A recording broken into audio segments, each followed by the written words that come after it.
addicts. Like, hey, Scoob, did you hear Nikki Blake is hosting a Scooby-Doo panel? No. Yeah. Like on today's Scooby-Doo episode, Scooby-Doo and Shaggy meet Nikki Blake. Yeah, in a Scooby Panel. Like, we need to get this puppy started. Okay, Nikki Blake, take it away, Scooby-Doo. Welcome to the Scooby Panel. I'm Nikki Blake, your host. I run ScoobyAddicts.com, and today we'll be talking about Be Cool Scooby-Doo with special guest Jon Colton Barry. Before we begin, I would like to have everybody introduce themselves, and Jon, let's start with you. Hi, I'm Jon Colton Barry, the head writer and apparently destroyer of childhoods on Be Cool Scooby-Doo. Nice. Billy? I'm Billy Seguire. I'm the co-host of Scooby-Doos or Scooby-Don'ts alongside Amelia Wellman, or apparently the destroyer of Jon's reputation. Wendy? Hi guys, I'm Wendy Bridge. I'm a commissioned artist, an occasional blogger, and a 30-year Scooby-Doo collector. And Cameron? Hey everyone, I'm Cameron. I run Scooby-Doo and Cameron Too. I've been a collector since I was a kid, and I just really love Scooby-Doo, and I'm excited to be here. Awesome. So thank you all for being here. I really appreciate it. I think this is going to be a fun and interesting conversation. So the first thing that I wanted to talk about was everybody's first impression of Be Cool. And the first artwork that we got of Be Cool looked like this. Yes. So, Billy, let's start with you. When you first saw that, what was your impression of? Sure. So Be Cool Scooby-Doo actually has a very interesting position in my own taking in of Scooby-Doo, because it came out right around when we started doing the podcast, meaning that we watched a couple episodes of it. We did see some of the stuff leading up to it, and then we really didn't watch any of it because we were busy watching all of the rest of Scooby-Doo, 2 episodes a week for the last 4 years. So we've only very recently gotten to Be Cool Scooby-Doo, but it meant that before we watched it, we actually got to see everything unfold around Be Cool Scooby-Doo and all of the discourse that surrounded it. It was interesting to see that from the outside, being very involved with the Scooby-Doo community, but not specifically engaging with Be Cool. So, those first images, I think, were shocking because it was coming right off of Mystery Incorporated. But right. Every incarnation of Scooby-Doo is incredibly different, but just for some reason, this version hit people as being the different version. Right. Yeah. Cameron, what was your first impression? Be Cool Scooby-Doo came out in 2016, correct me if I'm wrong, or 2015, 2016. 2015, sorry, yeah. And I was actually still in high school. I kind of felt like I was a little bit more immature back then, just a little bit. And I was always a person that I would judge a cartoon before I would watch it, or I judge something before I would even see it. And so when I saw Be Cool Scooby-Doo, the first artwork, I was like, man, this just isn't going to be like my Scooby-Doo. But as I started to watch the episodes, I actually started to fall in love with it. And I'm not just saying that because Jon's on here. I'm being serious because, the thing is about Be Cool Scooby-Doo, it's one of those cartoons you have to really watch and you have to grow to love it. And I think when you have a cartoon like that, I think that's good because I'm a person that I don't like something that I can watch and then it's just, I have to fall in love with it easily. No, I like to watch a show and actually, go back and watch it and actually you really get the groove of it. You know what I mean? These past couple of days, I've been watching a lot of Be Cool Scooby-Doo. I've finally finished all the episodes. Because I have the Boomerang app and I just kept going and playing. And, it's one of those shows that is the artwork different? Yes. But, you think about it, we've had different artwork in the past. We've had different styles of Scooby-Doo in the past, like, Scooby-Doo Gets a Clue or Scooby-Doo Mystery Incorporated. And I'll be honest with y'all, I guess I'm just a person that really loves the OG classic style. So I even judge Mystery Incorporated and I judge Get a Clue too, back then before they came out. So when we first got that image, you know, I wasn't a big fan and everything, but then as I started to watch them and really started to go along, you know, like I said, to me, the coolest part is to actually how they took the old villains, you know, and brought them back into kind of some of these new mysteries. You know what I mean? You had like Captain Cutler, and you had the I'm trying to think. You had Captain Cutler, and you had just some other classic monsters from Where Are You? And they were bringing them back into these, like I said, these new cool fun mysteries. So to me, you know, like I said, Be Cool Scooby-Doo was something I had to I think it was Scooby-Doo at the point where I had to kind of grow up in a sense, and because, you know, you have these people that pour their hearts into these cartoons, and I know they do. And to me, it wasn't fair of me to judge something right off the bat and yet not knowing what we get. You know what I mean? So you have to actually watch. I think we're all guilty of judging things when they first come out. Yeah, or when they first see yeah. something. So I had to break that. And I brought my little Be Cool Scooby-Doo from Sonic today. I posted about him earlier.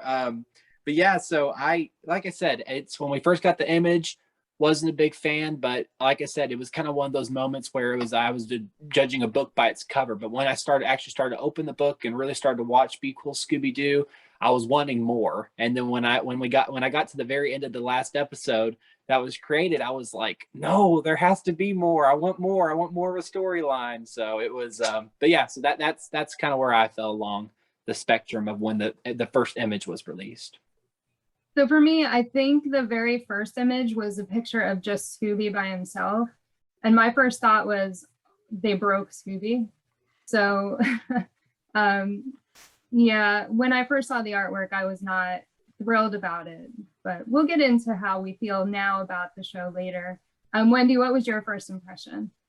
Yeah, I'm going to be careful not to like topic jump here and like just stick to what we're talking about in the moment. I wasn't a fan of the artwork at first either, but to be fair, I really didn't like the character designs of Mystery Incorporated either. I am very much, I mean, I've said this on the panels before, nothing has changed. I'm a snob when it comes to things that I like, and I'm definitely not a person who likes things to change. I like routine. I like things that, you know, if classic Scooby-Doo was all we ever had, like the first 2 seasons, even though they're not my favorite, I would be okay with that. I'm not a person that's like, oh, I want to see how someone else would update this. I want to see it modernized.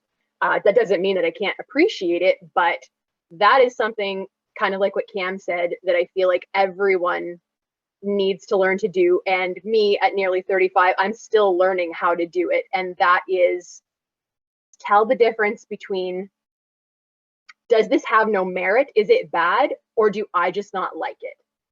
And I feel like a lot of people think that those two things are the same, and they could not be more different. They are very, very different. Just because you don't like something doesn't mean it's no good.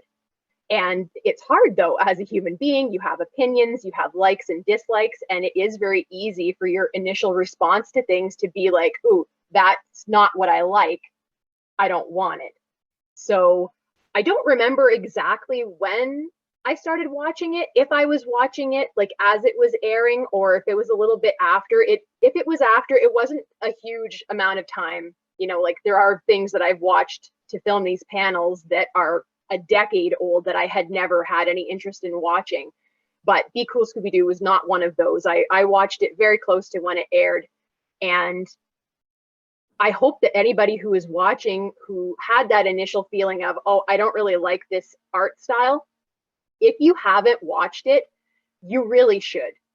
Because like Cam, I also wanted a refresher because there have been so many like modern series. And if you haven't been watching them recently, it can be kind of difficult in your mind to be like, okay, well, which series did what that I did or I didn't like? So yesterday I watched like an afternoon full of Be Cool Scooby-Doo while I was painting. And it is a really good series. If you like humor, which again, I'm not going to topic jump, but as far as like, if that line of Scooby writing is something that you enjoy, you will enjoy Be Cool Scooby-Doo. You really will. It's not just about aesthetics. And to be perfectly honest, I was trying to pay attention because I am notorious for when I'm watching things, I'm usually doing something else at the same time. So I'm not always paying attention when I should be. And I realized that I had no clue from my previous watching of the series what the background art was like. I couldn't think of any specifics, and I thought, wow, that's something that I love so much from the original series. I wonder what they did in that I was so caught up on the character designs and then the story that I wasn't paying attention. And honestly, one of the episodes with like the crystal cave, okay, if you appreciate good background art from classic series, go and watch that episode, because my goodness, regardless of how you feel about the actual character designs, there's some beautiful artwork to be found in this series. There really is. And I freely admit that I was definitely guilty of not being able to initially get over my dislike of something that was new, you know, and that's all it is. It was just something new. So yeah, if you guys haven't seen any of it, you really should watch it, because you can, it's the writing is so good if you like humor that you really won't care what Scooby looks like. You'll still be able to enjoy it. That was my experience with it anyway. And I'm assuming that you didn't have anything to do with the animation itself, is that correct? Well, I mean, not directly, specifically. No, I was there from just about the beginning. So I did have opinions and some input into some of it, but mostly like, yeah, that looks better. Zach and I, Zach Moncrief, the showrunner on Be Cool Scooby-Doo, and I worked very closely together in trying to put this together. But yeah, for the most part, no, I wasn't involved in the art side of it. Okay. So what did never had come first? anyone bring it up to you since? No, it's weird that we're talking about it now. So it's the designs you guys have problems with, huh? So what came first, the animation or the writing? When Zach and I got there were 3 things already in place, which were Mystery Incorporated had just been the previous Scooby series, and now that I see the Guess Who series, it appears as if what's going on at Warner Brothers right now is very sort of reactionary to whatever happened just before. But you know, if there was any criticism about Mystery Incorporated's more gritty, serious scariness, that was certainly at the front of their minds, because and I don't think they actually did the math on this, but they said Mystery Incorporated was 70% scary, 30% funny, and we want to flip those on the next series. And they also had said, you know, very sort of broadly that they wanted sort of the Phineas and Ferb version of Scooby-Doo. And I was one of the writers on Phineas and Ferb. And so Zach was like, oh, we should get Jon to do this. And so, yeah, when I got there, the mandate was we're going for a comedic version. And the second thing that was there was the only person working on this new comedic version of Scooby-Doo was a art director who had just, I guess, been doing different designs, and they're like, push them more, push them more, push them more. So when we got there was just some designs of the gang that the idea at the beginning was to actually not make it a period piece in the 1960s, but to have the art influenced by the underground comic book, like Crumb, you know, the sort of the 60s, that sort of spirit to it. And when we got there, the designs were much more pushed and even less attractive than where we landed. And so, you know, Zach and I, in just formulating how we're going to approach the characters and the writing and the show itself, we're also racing against the clock to try to pull the characters back to, you know, a slightly more aesthetic place for us. And again, that's, you know, I only thought of it now when you were showing that picture of, you know, what did you, because I was thinking, what did I first think of the designs, you know? So in our minds, you know, we got the designs to a place where, in comparison to how they were, we were like, oh yes, we can work with this. You know, there was just a lot of back and forth, a lot of scrutinizing on the designs from different places. So it's, you know, it's a collage of different people's sort of needs and wants. But basically what we were going for was, because they wanted comedy, we wanted to be able to use the widest range of comedic tones we could possibly have. And if the characters were too realistic, if we went with the original classic Scooby-Doo designs, the more surreal slapstick and absurdist stuff just wouldn't play correctly. It would be very odd. If you remember the vending machine scene from the first episode with Shaggy and Scooby, if they looked real, and we wouldn't be able to play that more cartoony, you know, pushed comedy. So we felt that, you know, whatever we were losing, we were gaining in terms of the spirit of what was needed for the show. And finally, the third thing that was there when I got there was the title. And we, you know, and I guess that was part of the 60s, hey, be cool, you know, sort of mentality. We tried to have the title not be that, but they, you know, we just sort of felt like that felt like, you know, old guys being like, hey, it's cool, so the kids will be hip to, you know, that's, but they were like, no, we want this. So, you know, we did it. And, but everything else from there was sort of Zach and myself, you know, trying to course correct, you know, trying to, you know, see what we can do. And those designs, we were not happy that they were leaked a year before the show came out, because there was just, you know, there was automatically these, oh, they're dumbing it down. Oh, they're doing, you know, there was these assumptions made on the designs, and those aren't even the finished designs. And so we were not pleased that the series had a year of built up steam of hatred before it was ever, you know, we were ever to actually show everyone what it is we were doing, you know. Right. So that's, I forget if there was a question there, but that's an answer to a question. If you would like to ask that one now, just answer. I think you pretty much answered it. Basically, what came first, the animation or the writing? So yeah. Well, the designs, and that's something I see a lot of people saying, oh, the animation's horrible, and the animation's actually beautiful on that show. We had a very, very talented crew on that show, and it's really it's the character designs. It seems to be the main gang character designs that people have the biggest issue with. Right. And that was something too. In panel 3, we talked about the art design of Be Cool a little bit. And I had brought up that it would look weird if we had the original artwork with the writing in Be Cool. It just would not go together at all. I think so. Yeah. Yeah.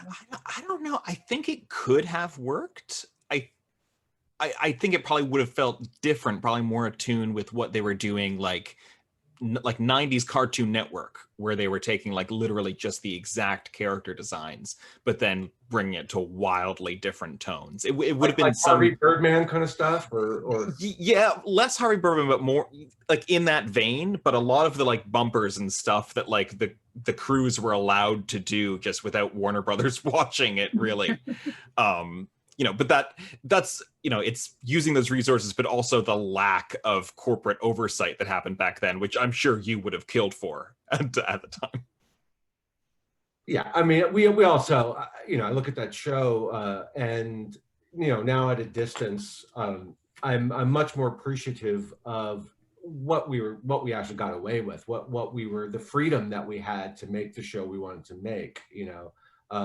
And some of the frustrations even we had with the show was because we were so close to getting it to be what we wanted, you know, that the things that were, you know, preventing it from getting all the way there was just that much more frustrating. Yeah.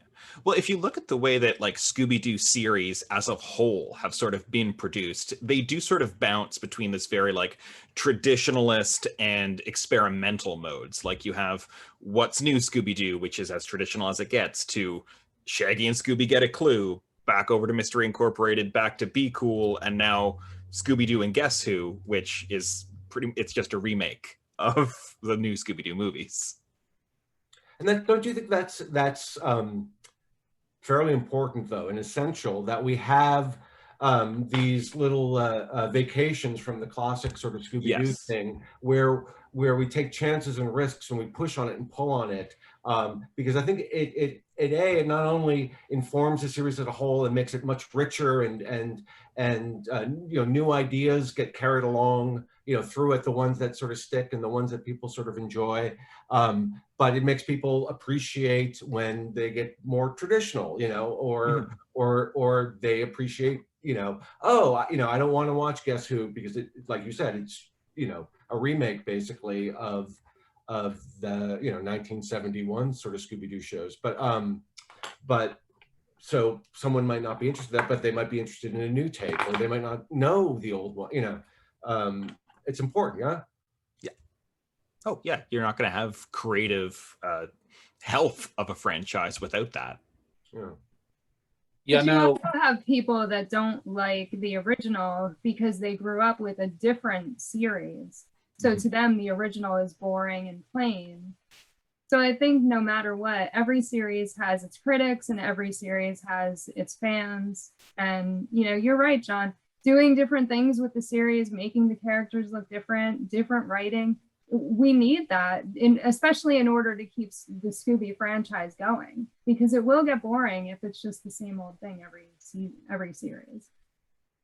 You know, for Scooby-Doo, I got to say, for Scooby-Doo being around for 52 years, it's, you know, we've talked about this in previous panels, but, you know, it's for Scooby-Doo fans, it's, I think, like we've always said, Scooby-Doo's been around 52 years because he's just that lovable cartoon dog that everybody loves. But also, too, kind of like what John just touched on, and Nikki, you've touched on this too, but it's kind of like Scooby fans have multiple varieties of Scooby-Doo, which is, like I said, it's fresh. And I hope that it continues to go like that in that route, because, you know, when Scooby-Doo fans flip on, you know, Boomerang, or when they pop in a DVD, they have so many, you know, if they want to watch something really funny and lighthearted, they can watch, you know, Be Cool.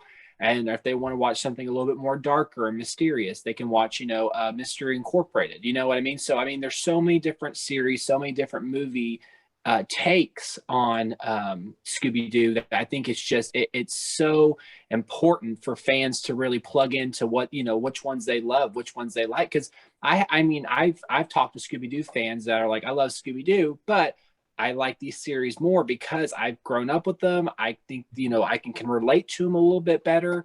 And I think it's kind of also important too, that with these new Scooby-Doo series that we get, and Wendy, I think you said this before, some kids haven't grown up with the classic Scooby-Doo stuff like we have. I know on this panel, I know that, you know, we watched Scooby-Doo as a kid. You know, we've kind of grown up with the Where Are You and the Scooby-Doo show and the new Scooby-Doo movies. Well, now some of these younger kids, I mean, they grow up with Mystery Incorporated and Be Cool and, you know, Scooby-Doo and Guess Who. So I think, like y'all said, it's the different varieties. I think it's very important for fans to have that. And I think it's what's going to keep Scooby-Doo going strong for hopefully another 52 years.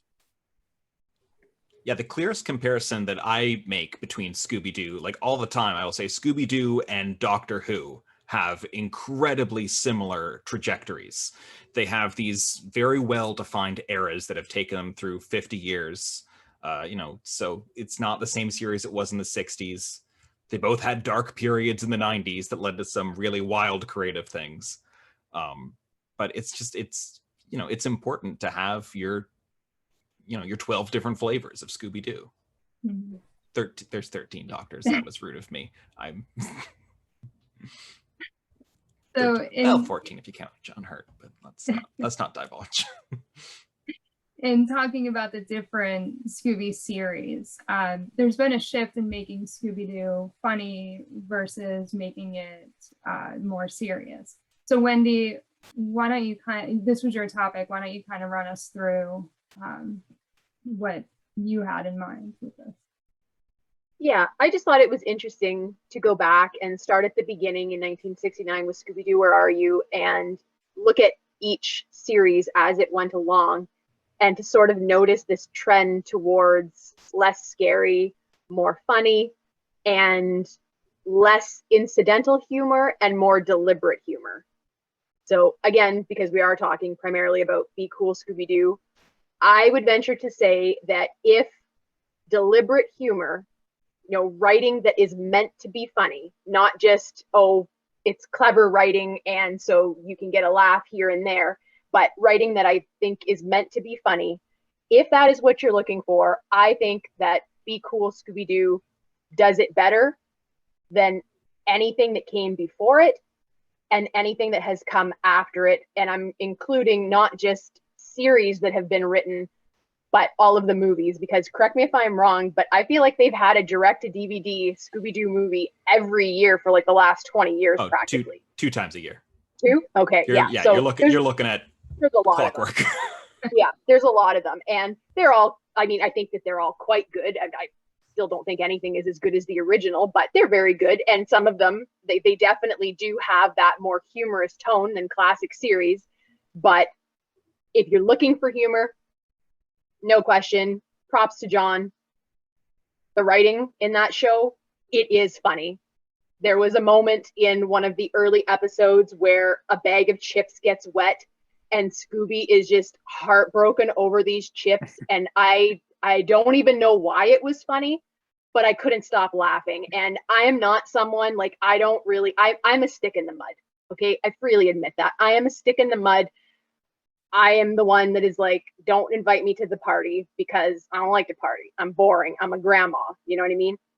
And so for me, I'm never going to choose to put a comedy on. Like that's going to be at the end of my list of what I want to watch.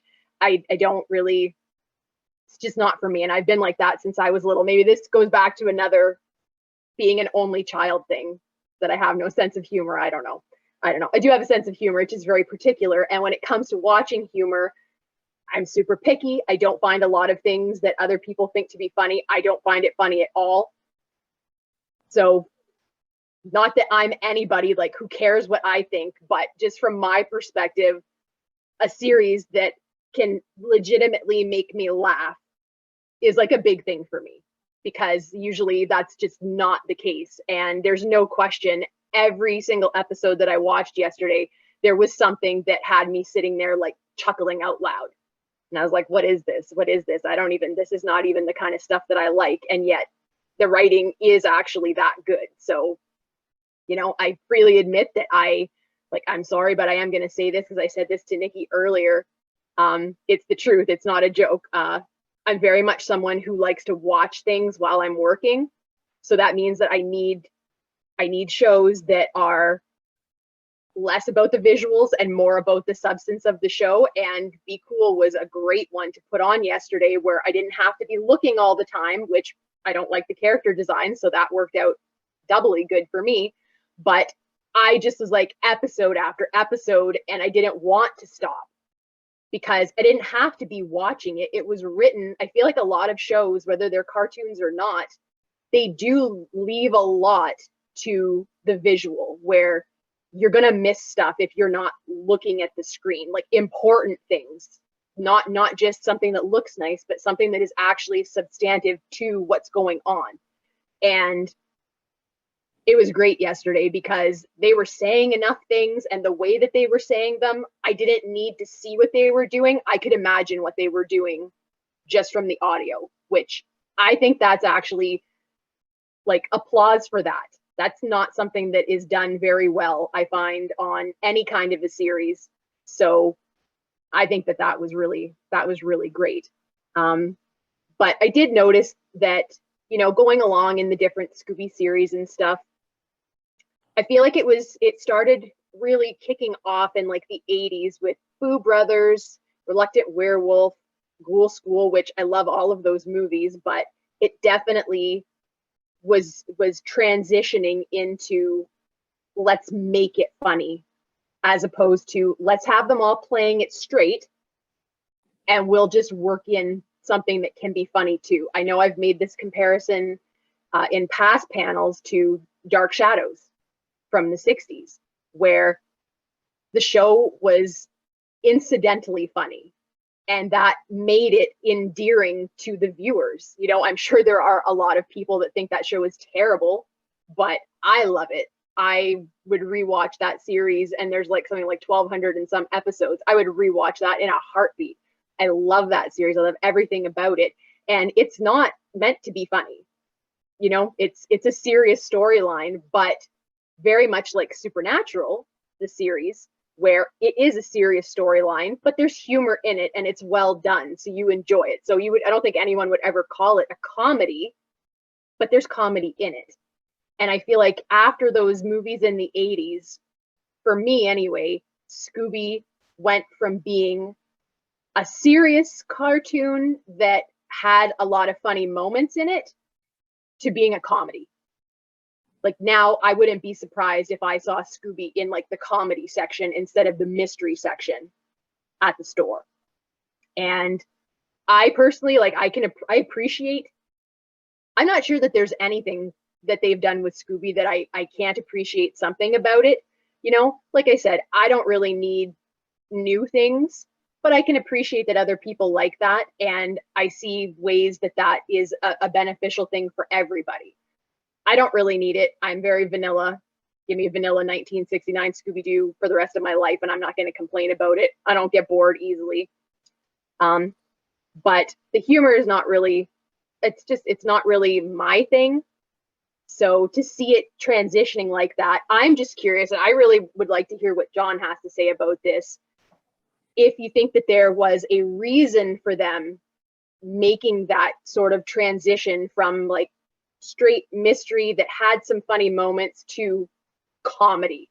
Like, I don't know, Jon, would you classify Be Cool Scooby-Doo as a comedy series? Oh yeah, absolutely it is. I mean, that was the goal of it.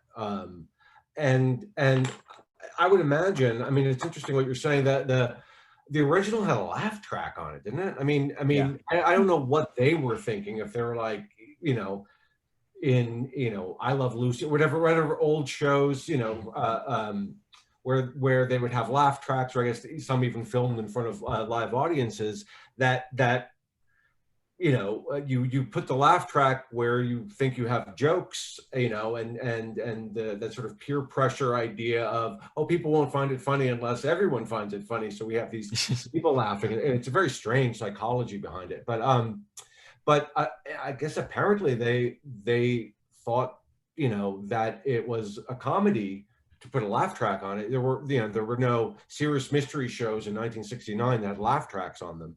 And maybe they did that simply because they were afraid it might be too scary for children. You know, I know they were concerned about that early on, you know, when the Scooby-Doo premiered, you know, is this too scary for kids? So maybe the laugh track was supposed to mitigate that a little bit.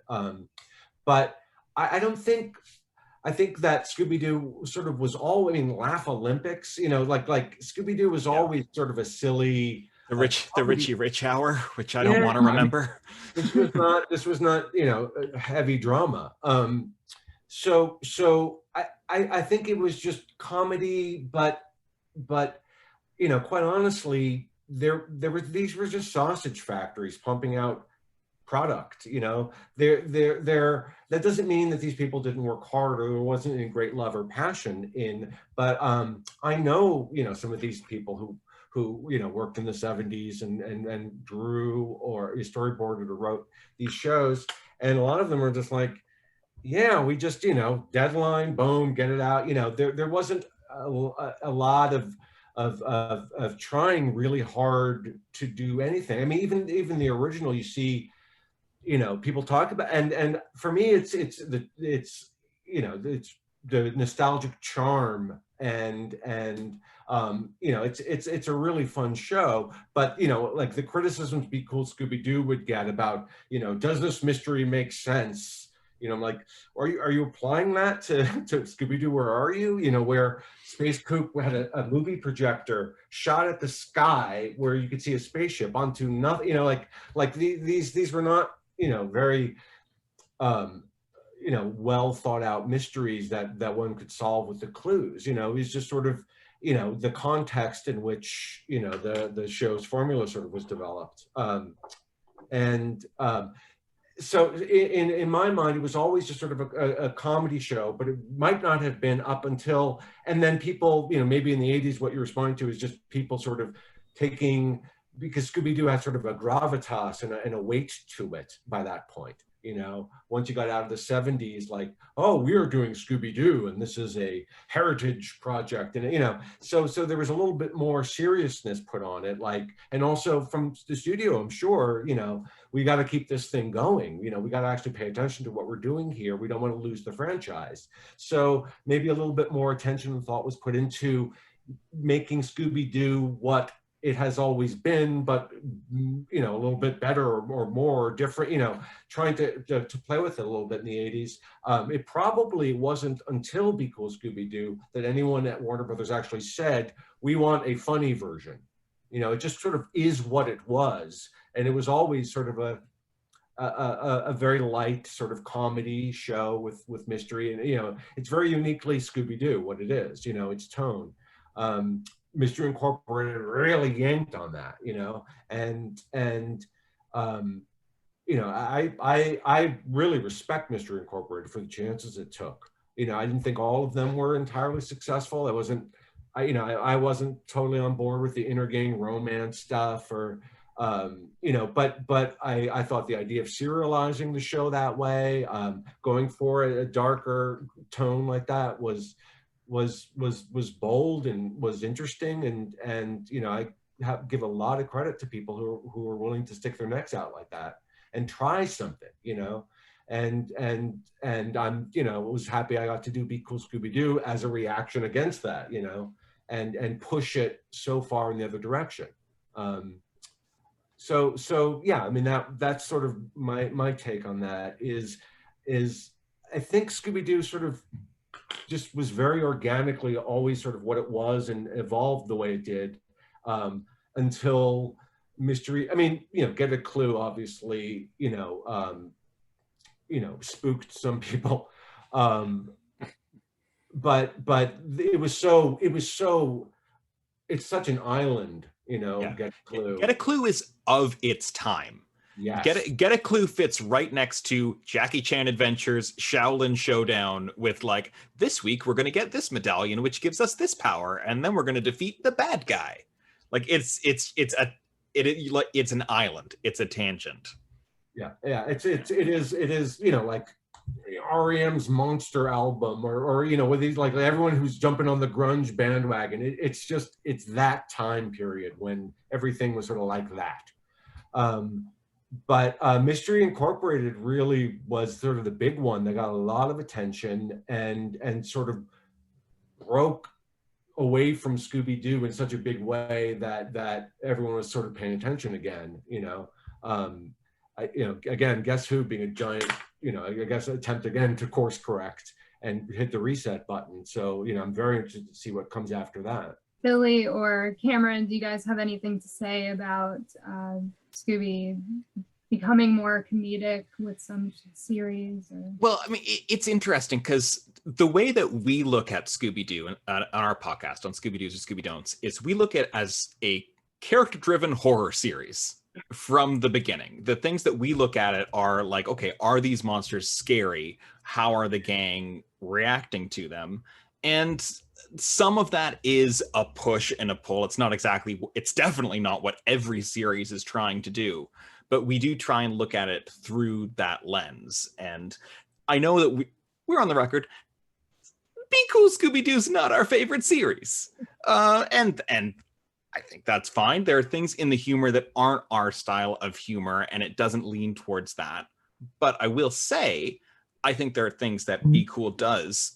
For instance, the fact that it is so based on comedy and is written by comedy writers, the emphasis on structure has made the mysteries very interesting, and has made the way that those episodes unfold feel very different. And it's odd. There are about 3 episodes of Be Cool Scooby-Doo that I really want to adapt into a D&D campaign, just because it's like, okay, there's logic here. This actually works from A to B to C, and it's laid out like that in the episode in a way that many incarnations of Scooby-Doo aren't. Billy, let me just, I'm sorry to interrupt you. I want to say, first of all, I love your podcast. I think it is absolutely wildly entertaining. And you know, as Cameron was saying before, a lot of people, you know, sort of prejudge Be Cool Scooby-Doo, or, you know, still have their you know, angry online opinion about it without ever actually watching an episode. You know,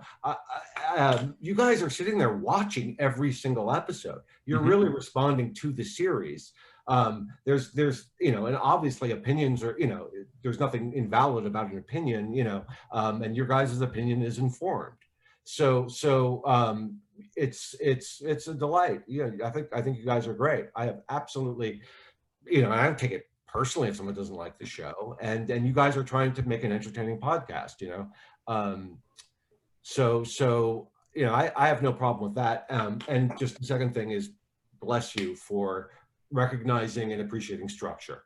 That is something that I've never heard anyone mention about Be Cool Scooby-Doo, and is something that I think a lot about and work on. So yeah, absolutely. And it comes from the same mindset that creates comedy, because like, even if it isn't like comedy that we enjoy in certain episodes, like, okay, it's written as structured comedy, and it's a very specific type of wired brain to create that. Yes, sadly. You know, Nikki, you asked, you know, do we have anything to add on it? You know, on my page, I post anything and everything Scooby-Doo. I post about my collection. I post about news. I post about trailers. I post about everything around this lovable dog. And in the past, I've made, you know, Be Cool Scooby-Doo posts and stuff like that, whether it be some videos or, you know, just whatever it is about Be Cool Scooby-Doo. And I've heard people on the spectrum, some people hating it and some people loving it. And I've heard some comments, you know, said to me, and I've also, you know, and I guess that's where I kind of lose. I mean, I have respect for somebody when they have an opinion, like Jon said, but when someone just starts getting so angry, like, you know, Jon, I saw you, I think it was like a month ago, someone made that awful death wish tweet to you. And the way you responded to it was just, I mean, you couldn't have handled it better. I mean, I respect you for that. But there's some people out there that just get so angry about it. And I'm having to think to myself, it is a cartoon, people. If you are getting so hell-bent on it to make a point to get so murdery, to make these comments.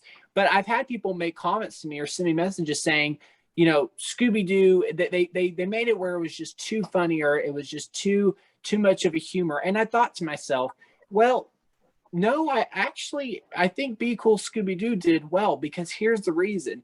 You go back and you look at Scooby-Doo Goes Hollywood, or you go back to A Pup Named Scooby-Doo, or you go back to some of these older movies and older shows, there was comedy in there.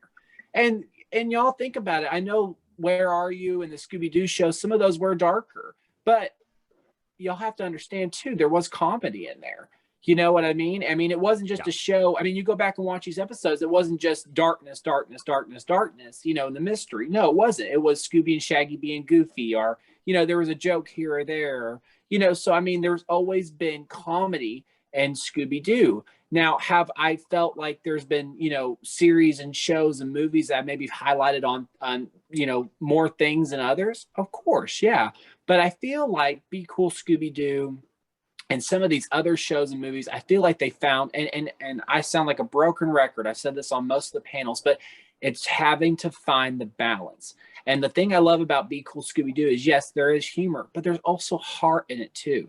You watch some of these episodes, and you know, you'll see Daphne and Velma stop, and they'll have a girls moment. You know what I mean? Where they're just like their best friends, and you know, they're sharing secrets, or they're sharing life facts with each other, or you know, there's Scooby and Shaggy in their relationship, or you know, there's Fred and he, you know, I mean, to me, it's cool when you've got the mystery in there, you've got heart, you've got comedy, and it's all balancing out. But like I said, I mean, I look at a pup named Scooby-Doo. I thought there was so much heart, and I love a pup named Scooby-Doo. And I felt like there was so much heart in that series. While there was tons of comedy, they still balanced it well, in my opinion. So I feel like going along, through the 52 years of the Scooby-Doo franchise, I don't think anybody's really gone away from that. And I hope nobody goes away from that, because if you took Scooby-Doo and it was just straight mystery, no laughs, just let's get the mystery solved, that's it, I don't think it would work well, in my opinion. And if you go something Scooby-Doo and it's just comedy, and they're not solving the mystery, and they're just running around with rubber mallets, hitting each other over their head, yeah. I mean, I don't think that would work either. You have to have something that they tried it. It didn't. Yeah. And I mean, do I look at certain styles? For example, take when Scooby-Doo and the gang crossed over with the Teen Titans Go. Okay. I personally wanted to see the Be Cool Scooby-Doo gang version on the Teen Titans Go crossover, because I'll be honest with you, I really didn't think the artwork the character styles that they used on Teen Titans Go, I really didn't think it really worked that well. I think if they took Be Cool Scooby-Doo, threw it on where they did I think it was like a Family Feud. Yeah, it was a Family Feud. Family Feud episode. And I just thought to myself, you take maybe a pup named Scooby-Doo or Be Cool, or they maybe, highlight comedy a little bit better. I feel like that would have worked out maybe 10 times better. But, we got what we got. But, here's my thing, though. It's, like I was saying, you have had comedy in the earlier ones. Now, I will say that, kind of going back to the older ones, they were a little bit darker. But, also too, I also feel like I'm a person that when you think about Scooby-Doo, look at Zombie Island, or look at some of those ones that were just a little bit darker. But yet I feel like the comedy has helped kind of wash over the darkness just a little bit. And like I said, kind of going back to balance, because one of my favorite episodes, and honestly, if it wasn't for the comedy in the episode, I think the episode would have scarred me, was from the Scooby-Doo show, Vampire Bats and Scaredy Cats. I mean, if you pause the episode where the vampire's looking into the phone when Lisa is answering, and he's just sitting there with his fangs out, it scares the living crap out of me. It really does. I'm like, oh my God, that is just so freaky and dark and scary. But in the episode, Scooby-Dum and Scooby-Doo, they're making jokes, they're acting silly, and it makes it fun and light. So that's a perfect example right there. When you have enough comedy and enough darkness to where they kind of just borderline and they equal out, that's what makes a good Scooby-Doo episode. So when I've been watching Be Cool Scooby-Doo the past couple of days, like Wendy, I've had it on repeat, and I've really enjoyed it. And some of the episodes I've enjoyed where, and like I said, we'll probably talk more about this in another topic, but I've really enjoyed, John, when you had those episodes where they went to the prison and then they had the scanning, and then it was like it showed their original forms. I thought that was so funny. And then the one where they went to the mouth of Madcap the Clown, and they went to the haunted house. I'm like, oh my God. It would be so awful if we actually looked like that and showed their OG original forms. And I started busting out laughing. I was like, this is actually comedy gold right here. If you can make fun of it in a lighthearted way, I think it works well. And it did work well. Because, you think about it, Be Cool Scooby-Doo, I'm a person that looks at, how well do things do, based on, do we have merchandise? We did get merchandise. Sonic had merchandise of Be Cool Scooby-Doo, and their Happy Meals. And I remember that because when I was in high school, they were really promoting it. And I remember we got calendars, we got DVDs, we got blankets, we got cool stuff like that. We also got a lot of, I still watch Boomerang on TV till this day, and they're always showing the bumpers for the Be Cool Scooby-Doo show. And I think that's still cool. You're having a show that's not being forgotten about. It's always being brought up still. And so, like I said, to me, you've got that comedy, you've got it where it's in John, I've got to say, it's like Wendy's even said too, the comedy really makes it go, far. but the heart also drives it as well. And that's what I really love about Be Cool Scooby-Doo. If I can just jump off of one thing that you said there. Yeah. It really came to mind because you mentioned the Be Cool designs not being involved in Teen Titans. And I think one of the things that stands out about Be Cool Scooby-Doo is that it didn't get to have its moment in the franchise. You know, you look at, What's New Scooby-Doo, it came back from its long hiatus and then it had the movies in that style. Mr. Incorporated comes out, you're starting to see aspects of that art style, of that musical score in the movies. And Be Cool Scooby-Doo just sort of gets tucked away over into this little corner where, yeah, maybe in 2 years we'll air some more of those episodes. But it just feels like it was set up to be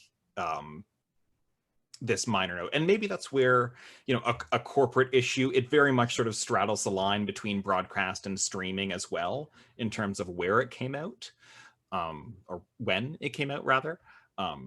So it just does feel like it fits this little amorphous space where, it got 2 full seasons. It got as much as any version of Scooby-Doo gets, but it just didn't get to shine there. Jon, you said that Warner Brothers wanted Be Cool to be more comedic. So how much creative freedom did you have with the series and writing? Well, a lot, actually, a surprising amount. Considering I was just a writer on it, really. I wasn't a producer or anything like that. But Zach and I are really close friends, and that's why he brought me on the show. He's just sort of trusted me to just do what I do, and he has very similar sensibilities, so it was very easy and smooth between us. But the big thing we wanted to do, and before I say this, I've consulted on a couple of Scooby-Doo projects other than Be Cool Scooby-Doo, and I remember one executive saying, how can we get Fred, Velma, and Daphne out of this, because no one cares about them? Probably. Yeah. I only care about Fred. And that's it's just, to me, but that's been the history of Scooby-Doo. They pull out Fred, Velma, and, the idea, I guess, is that Scooby-Doo if the dog is in it, but one thing we were very, very, because we were doing so many radical things with it, and we knew people were going to be like, we watched a bunch of Scooby-Doo, cherry picking, around the years, but we really focused on the first couple years of Scooby-Doo. And we made a choice. Let's go back and do basically Scooby-Doo, Where Are You? Where it's those 5 characters in a van driving around from place to place solving mysteries. And a surprisingly few number of Scooby-Doo series are that. And it's sort of the definitive concept of what Scooby-Doo is. Those 5 characters in a van driving around without throwing in Scooby-Dum and, all just that. And so we went back, stripped it back to that essence, and then said, okay, we're only going to add traits onto that from there. They wanted the Mystery Machine to be able to do, sort of Inspector Gadgety stuff. So we're like, all right, we'll make it work. It does do that a few times in the first season, and I'm trying to think of if we've seen that at all in the second season as we've watched through it. Oh, the Inspector Gadgety stuff? Yeah. I think we sort of hit our stride in the second season. The first season just had issues that we were just trying to cross the finish line over and over again. So the second season was just a little bit more relaxed, and I felt like, the tone, the balance Cameron was talking about, I thought, it was easier to nail in the second season. Some of the episodes, the Do Not Disturb, the one in the hotel, the Shining sort of esque one, is pretty scary. I mean, for that show, it's pretty creepy. I thought our Space Kook episode was, had a nice balance of, actual stakes and drama and silliness. The Mystery Machine is not as, you know, we didn't go to that well as often, just simply because it wasn't as interesting as the characters to us. And that was one of the main goals of Be Cool Scooby-Doo, was let's have this show be about the gang. You know, I felt, you know, and I'm sure, and many Scooby fans have completely disagreed with me, but, you know, particularly Scooby-Doo, Where Are You? Fred and Daphne in particular, and you know, Velma to a slightly lesser extent, basically didn't really have points of views as characters. You couldn't, like, you know, describe Fred's personality in Scooby-Doo, Where Are You? I think people would be hard pressed to do that. You know, they start saying, well, he's the leader. Like, that's not a personality. That's really not a point of view. That's his position in the gang, you know? And I just sort of felt that about those three characters through a lot of Scooby-Doo, including Mr. Incorporated, where, you know, Fred loves traps, Daphne loves Fred, you know, and every episode was like, so Fred, that means you and I get to hang out tonight? Yes, we'll make a trap. Oh, drat. You know, it was just sort of that dynamic to me a lot. And we really wanted to not make Shaggy and Scooby just the comedic relief. We're making a comedy show, so let's elevate the rest of the gang up. And we did sort of the algebra of the characters, where, you know, we didn't want to lose Shaggy and Scooby, so we gave them more the surreal, slapsticky sort of humor. They could do stuff comedically that the other three don't really do very much. And we sort of sped them up. Groucho marks Shaggy just slightly, 15%, just to make him a little sharper. And you know, we've made Fred sort of this more, you know, Gene Wilder in Young Frankenstein was the model for Fred. This guy who wants to be taken seriously as a doctor and not be associated with his name.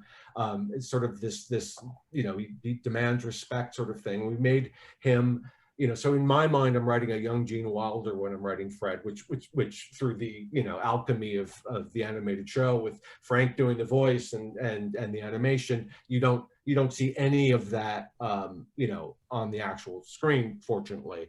But that's what it's in my head. I knew that when it goes to the process, it'll end up being our Fred, and making him a control freak, and that he, you know, but it's motivated by him really taking mysteries very seriously and thinking that this is dangerous. And if I'm the leader of these people, they've got to listen to me and respect this element of it. You know, and you know, Daphne's more, you know, Mulder, and Velma was sort of Scully. Those are the first sort of ideas. Daphne being more open-minded. We were thinking about Rapunzel. She sort of had this very domineering mother who kept her, she didn't really have a fun childhood, you know, where she got to do the things the other kids did. And so now that she's out with her friends, she's doing all the stuff she always wanted to do, and sort of, you know, as this free spirit. And we also wanted with Daphne to have no adjective you would use to describe the Be Cool Scooby-Doo Daphne have anything to do with her gender. I just really wasn't interested in doing the pretty one, the fashionista, that sort of stuff. So in the moments where someone does sort of talk about, you know, oh, you look stunning, she's like, yeah, that's me, stand for stunning people. You know, she just sort of dismisses it. She's not that anymore. And Velma and yeah, Billy, I absolutely am on board with you guys having some hatred for Velma. Or, you know, if you don't like the show, you know, I you know, really loved our Velma and felt really bad for her, but there was a bunch of stuff we wanted to do with Velma, a bunch of layers onto the character that just because of the process we were not able to do. And I always felt Velma got a little bit lost, and the momentum got too strong on what we were doing to go back and pull her where she needed to be and add those layers to her that would make her seem, you know, less of you know, the absolutely, you know, socially awkward, ignorant, you know, of tact sort of person that she does come off quite a bit in the series. Momentum is a great way to put that. I think I can really agree with that. and then she just sort of, you know, that's the Velma we had, you know, and you know, again, I really liked her a lot, and I thought Kate was brilliant and brought a lot of you know, charm, and I could feel the you know, she is not socially very graceful, you know, and she struggles with those things, and I thought Kate did a really great job of bringing that side of her to life. But you know, I could understand if someone, you know, didn't appreciate that. You know, the problem I have is when people say stuff like, oh, they dumbed Daphne down, and to me, Daphne's not dumb at all in the series. She's just you know, kind of unhinged. She's you know, a free spirit. I don't see how she's dumb or dumber than any other characters in the show. You know, and you're doing an animated family show, you know, silly characters, you know, is sort of what you do. You know, if you want to call that dumb, you know. To bring just like a hint of that negative perspective here, but not dwell on it. I think for the topic of tonight, right? Yeah, for us at least, I think the reason why those changes to Daphne and to a lesser extent Velma got bristled against so much is that the other members of the gang are also bristling up against them.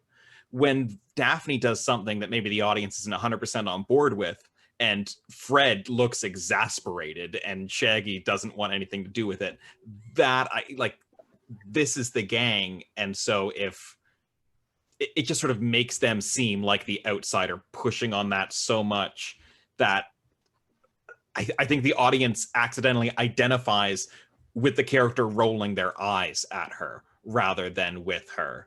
And I don't have a problem with that at all. I mean, I think, you know, it's a little bit of a trope, but you know, I don't know anyone who's crazy about mimes. And if Daphne wants to be a mime in this episode, I'm with all the people rolling their eyes. It is going too far, you know. And so, but you know, that was their best friends, almost like family, and they're under stress, you know. And so having them be, you know, conflict between them and having them sort of snipe at each other as they're doing their thing, it felt like what people do with their friends, and you know, pushed to a cartoony sort of extent on it.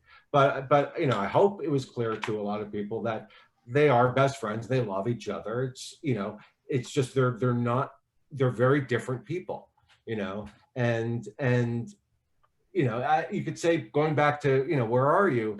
You have Shaggy and Scooby, you know, and I didn't really think about it until I started writing the show. You have two characters who do not want to be in your show. They're not interested in solving mysteries. They don't want to go in scary places. They don't want, you know, I'm not even sure why they're there, you know. You know, I know there was a live action movie, but have people done a lot of origin stories about why those 5 characters got together? Anyone? I don't know if they've really gotten into why so much as just they've kind of thrown them together and kind of created this, okay, well, we figured this out, let's just keep doing it kind of thing. Yeah. So they have done the Shaggy and Scooby leave different members leave the gang at different times, and so you get to see the perspective of what the gang is like without them, and why they absolutely all need to be together. But origin stories are tricky with something like this. John, there could be many of them. Yeah. People will always be trying to do a different, you know. And anyone that gets upset about that argues about the canon of Scooby-Doo has no idea what show they're watching. Agreed. John, you know, you brought up, I love what you just said about, you know, someone said, you know, they're dumbing Daphne down.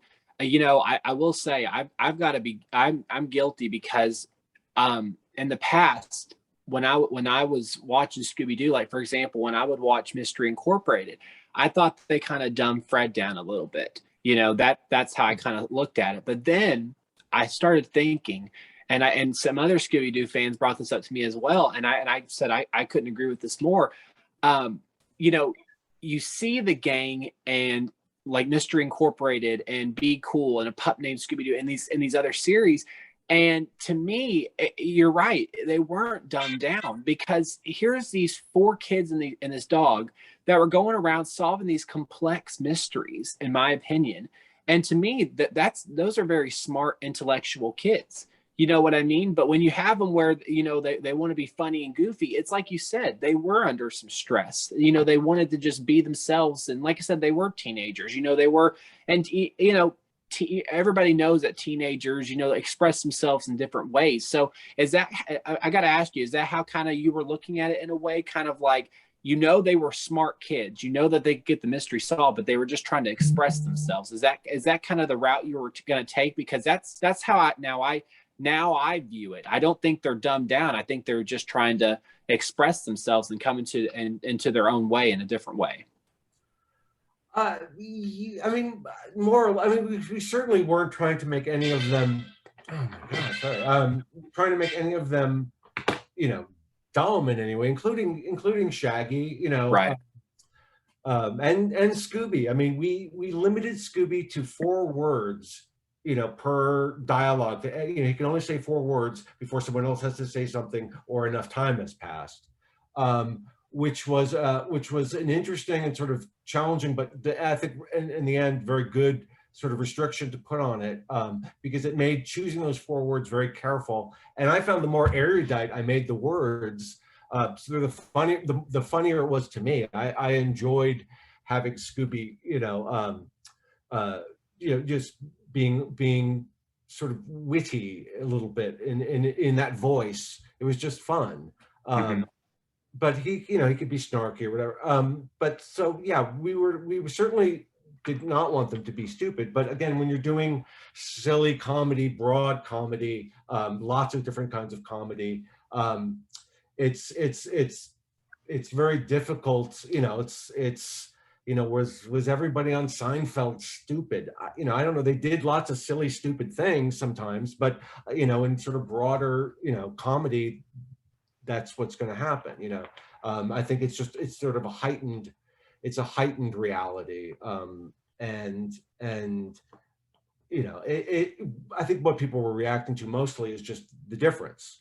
You know, if they had just watched, if Be Cool Scooby-Doo was its own show in a vacuum, I don't think anyone watching that show would say, "Oh, those are stupid characters," or you know, anyone was particularly stupid. I think it's just, you know, people were bringing so much baggage into that show, and we understood that was going to happen, you know, and including the death threats or whatever, you know, we got, to us that was just, oh, then we got it right. You know, if no one was upset by this, then we didn't go, you know, full out on it. We didn't really push on it as much as we could, to try to do something different. And even if people didn't care for the choices we made, I hope some of that, at least the approach is explored more in the future, of really dimensionalizing the gang, giving them distinct points of views and personalities. I mean, I don't know, what do you guys think? Do you think the original Scooby-Doo, Where Are You, you know, characters are bland like that? You know, vanilla without points of views? So you've worded that question very specifically, because I think I can agree with you when you're just talking about Scooby-Doo, Where Are You in isolation. But I think a lot of, you know, specifically where I come from is that I started watching Be Cool Scooby-Doo after I watched 450 other episodes of Scooby-Doo. And maybe not in 1969, but certainly as the years have progressed, there have been these sort of common traits that have come out, not even necessarily intentional by any one writer as they're doing it, but as you see like this thread being woven together from the series as it goes on. You know, the fact that you mentioned Mulder for Daphne is super interesting, because that's a huge thread for Daphne with us, that she is actually someone who is interested in these mysteries and in uncovering these monsters. Apart from being like the heart of the gang and the one who is able to actually find these clues, if not interpret them. Fred, absolute himbo dad energy coming through from and honestly that just comes from Frank Welker. You mentioned a big influence on your Fred being Gene Wilder. I look at Fred nowadays and I see Dan Aykroyd. That is who I see as Fred. That's good. And Velma as well is someone who is very analytical and very focused on and science on what she's driven on, but also someone who is fiercely dedicated to and protected by this very close-knit group of friends. And that's not, Velma wasn't really this egghead sciencey kid in Scooby-Doo, Where Are You, right? I mean, she would lose her glasses and be like, where, you know, but that really wasn't a... She was book smart in the way. Like, she even says in one episode, I'm not mechanically inclined. And then in later episodes, she's building robot dogs by the late 80s. Right. Yes, yeah, exactly. I just think that sort of, you know, she wears glasses and she, you know, sort of, she, you know, they put these sort of assumptions onto Velma. Oh, she's the smart one. And that sort of took off on its own without necessarily being established in the original. You know, we certainly did. You know, we just took that as a given and ran with it. But I'm not sure it was really there in Where Are You? I think with Where Are You, it was more, they got together, they found clues, they solved the mystery, they unmasked the villain, and that was it. There wasn't really a whole lot of, there was really no backstory. I mean, there were little snippets of like, Shaggy was a gymnast and his favorite toy as a kid was a garbage disposal. You know, but there was really no true information given about them.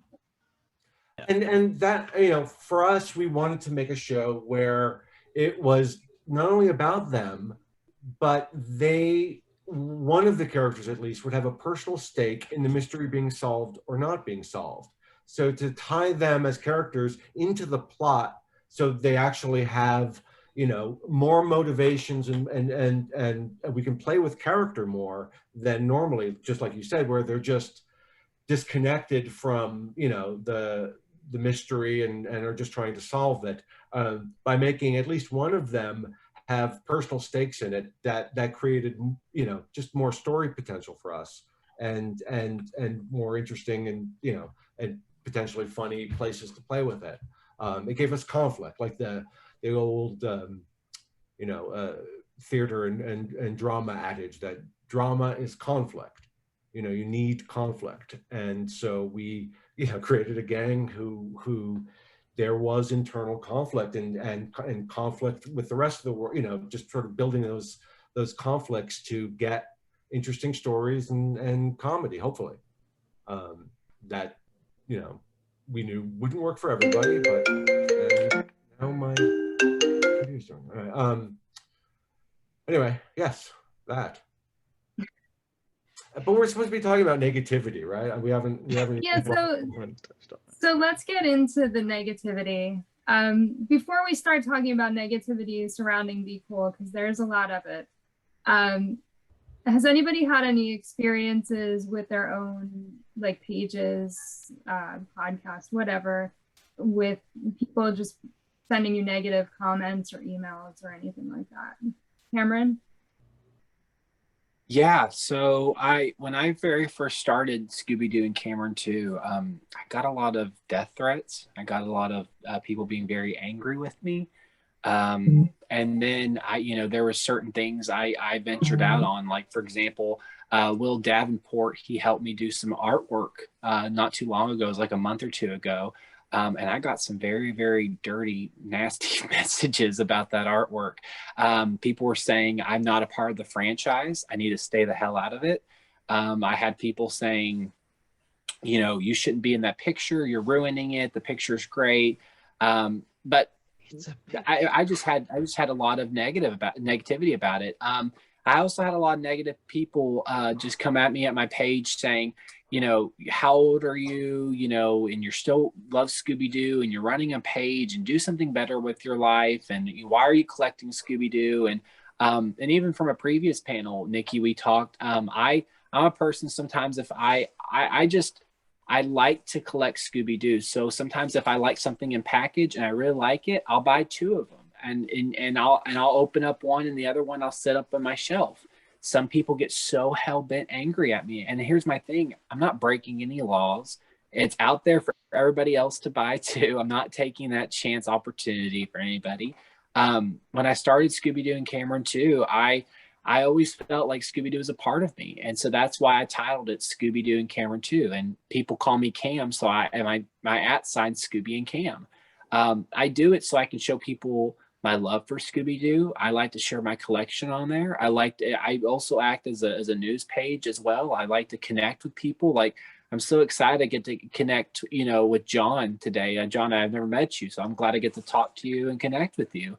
And I'm glad I connect with you on social media. So to me, it's cool when there's a Scooby community that you can connect to. Going throughout life, I've dealt with bullying. I've dealt with other things in life, negativity. You're going to deal with it wherever you go. I don't care whether you're in church, whether you're in the Scooby community, wherever you are in life, you're always going to deal with negative people. But it's how you react and how you respond. And I kind of brought up a little bit ago how, Jon, you received that awful negative tweet on Twitter, someone wishing you dead. And the way you responded to that with kind of like a positivity, to me, that was very inspiring, because to me, if you fuel negativity with negativity, it's just going to cause a big blow up.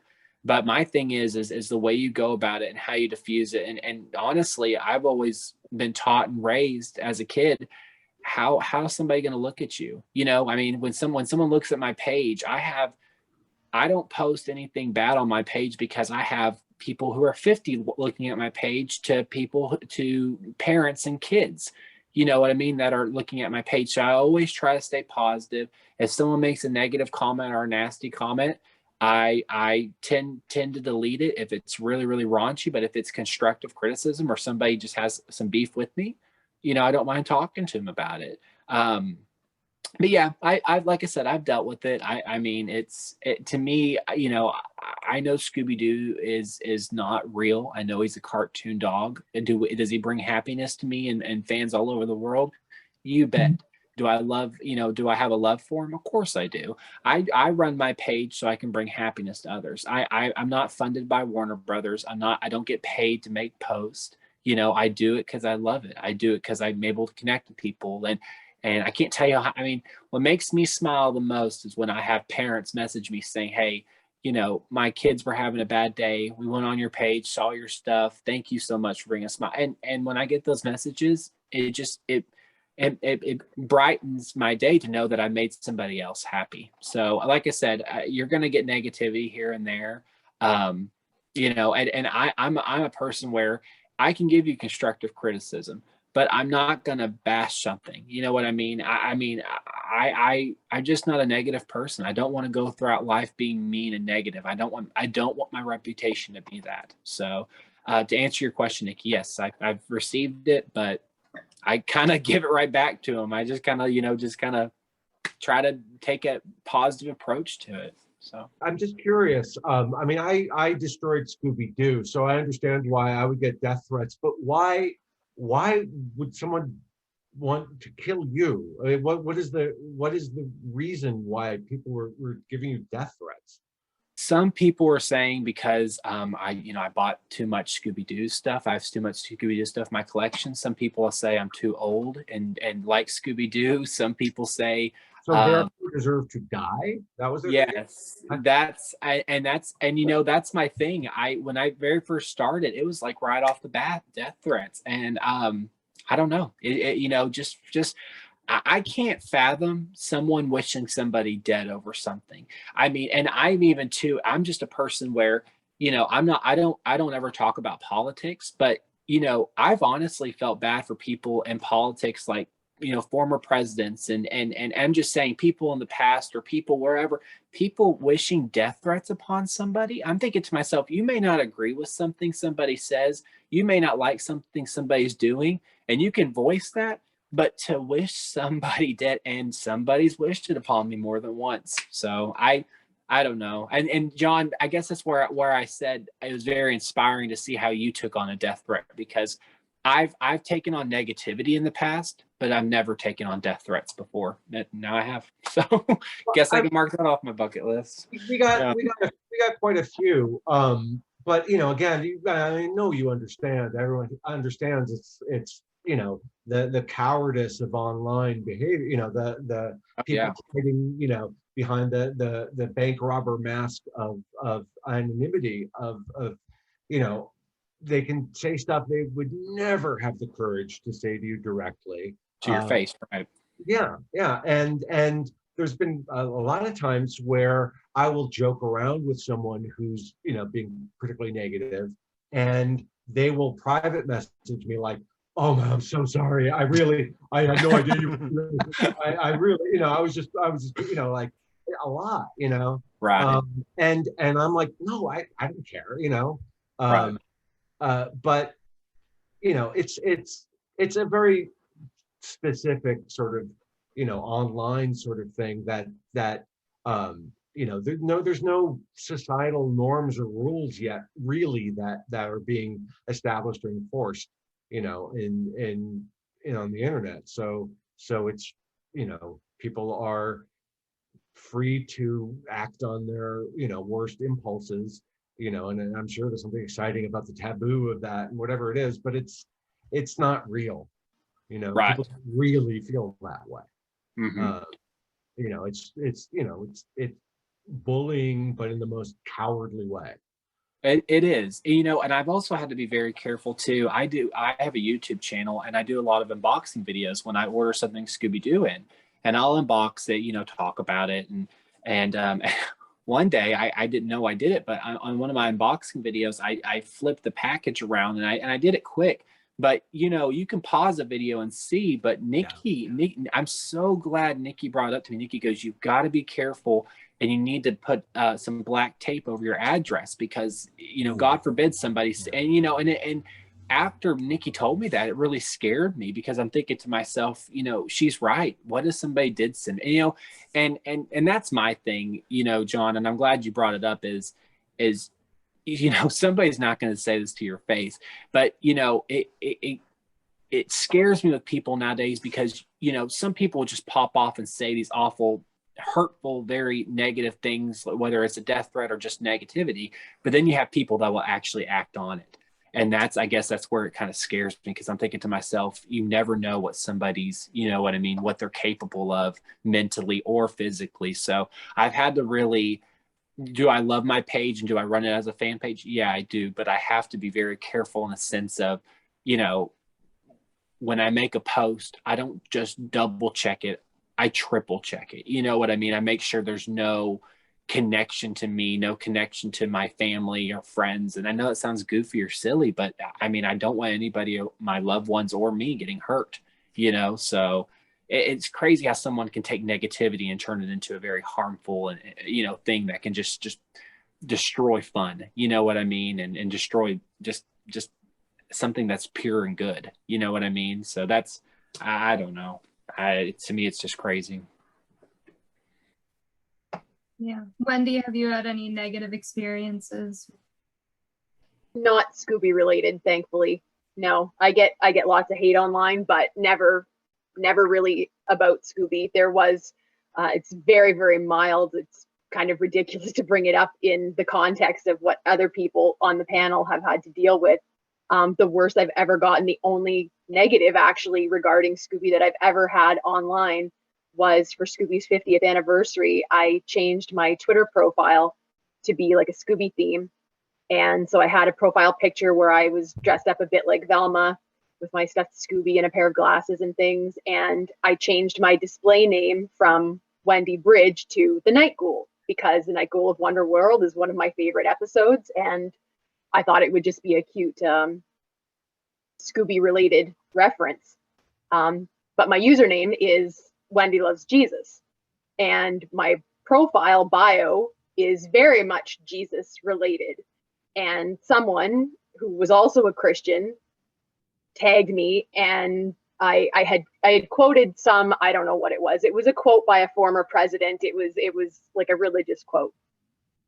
But during the Halloween season, and so some religious account tagged me and was like, oh, I really like this quote, but what's with this night ghoul stuff? Like, why are you, you say you love Jesus, so what's with this like dark stuff? Like, this is evil and things. And I'm like, okay, well, I don't think you've ever actually seen Scooby-Doo, because it's not really that dark, for one thing, and it was a little bit of a back and forth where I was polite and everything. But that's the extent of anything Scooby related that I've ever had to deal with in the negative realm. Billy, how about you? We receive negativity. Specifically, like I will say, my partner in the podcast is Amelia, and she is a woman giving her opinion about a TV show. So we get a lot of hate for that. This is also, a podcast that I do with my partner of over a decade. So we get reviews left on the podcast saying that like, oh, Amelia doesn't know how to critique anything. She's too mean all the time. And it's like, then don't listen, because this is our free podcast that we're just putting out, which is just, our little window into our world, talking about us, our first impressions of Scooby-Doo episodes. And a lot of those do hurt if they're very pointed, or specifically, like there was one that said that Amelia didn't know how to critique media, and that hurt a lot because one, it's not specifically what we're trying to do with the podcast, and two, like it's just a very hurtful, pointed thing to say, especially when it is pointed to just half of the podcast. And we also get the stuff of like, oh, why are you talking about a cartoon? Why are you taking it so seriously? Which is another one that we get a lot. One time I did discover there is a podcast that just listened to an episode of our podcast and really went at us over and over again, which I, first of all, downloaded being very excited for it, but then realized that they were the kind of trash men that you wouldn't want to leave your drink alone with. So it wasn't exactly the criticisms that mattered to me, but yeah, we get negativity. I will say the positivity outweighs us. We weirdly, we only made a Twitter account for our podcast about like halfway through, like after 200 or so episodes. And at that point, we actually got to start connecting with people who do listen to the podcast because they enjoy it. And, for every review where it's like, oh, we're too mean, we're going off on this, other people absolutely love it and love what they see of us. So it's interesting. I saw some criticism about that sort of thing, the negativity, the hostility towards you, that sort of stuff about the podcast. I think it was Amelia who said like, it's why are you assuming these are really us as people?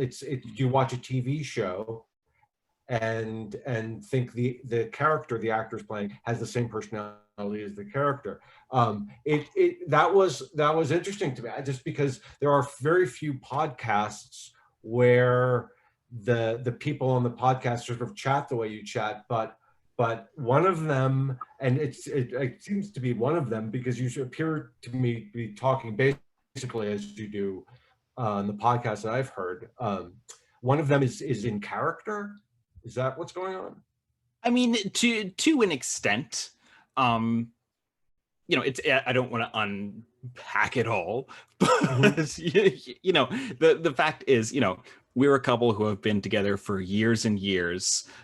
We absolutely love each other. If sometimes we are arguing about something passionately on the podcast, it's because like we argue passionately with each other, and we'll walk away from that, and there's a whole rest of our week that you don't get to see.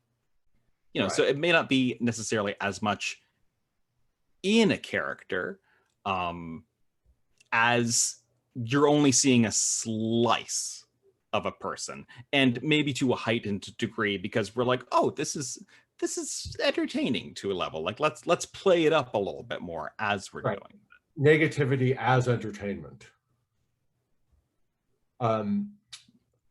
So so everyone coming away with just because there's that sort of you know, combative sort of element to it, sort of like Be Cool Scooby-Doo. The gang doesn't hate one another. They're just, you know, good friends who are combative, you know, under stress. But that's sort of the goal there, is good cop, bad cop, sort of pushed a little bit. I mean, you're not like, you don't play the, you know, as angelic a good cop as she's, you know. Yeah, but it's an element that makes for good conversation. If you know, I agree. Yeah, it does. Nikki, how about you? Have you received a lot of negativity? I don't know that I'd say I get a lot. When I did my Scoob reference video, people said that they hated my voice.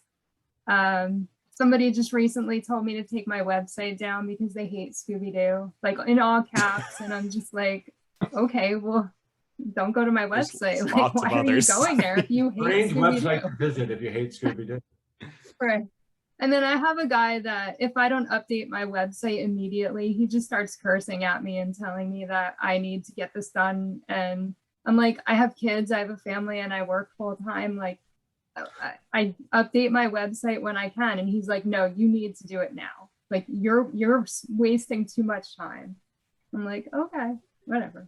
So yeah, it's interesting to me. I find it kind of amusing when people send me stuff like that, because I'm like, well, like, you don't like Scooby-Doo, but you're going to my website, which doesn't make sense.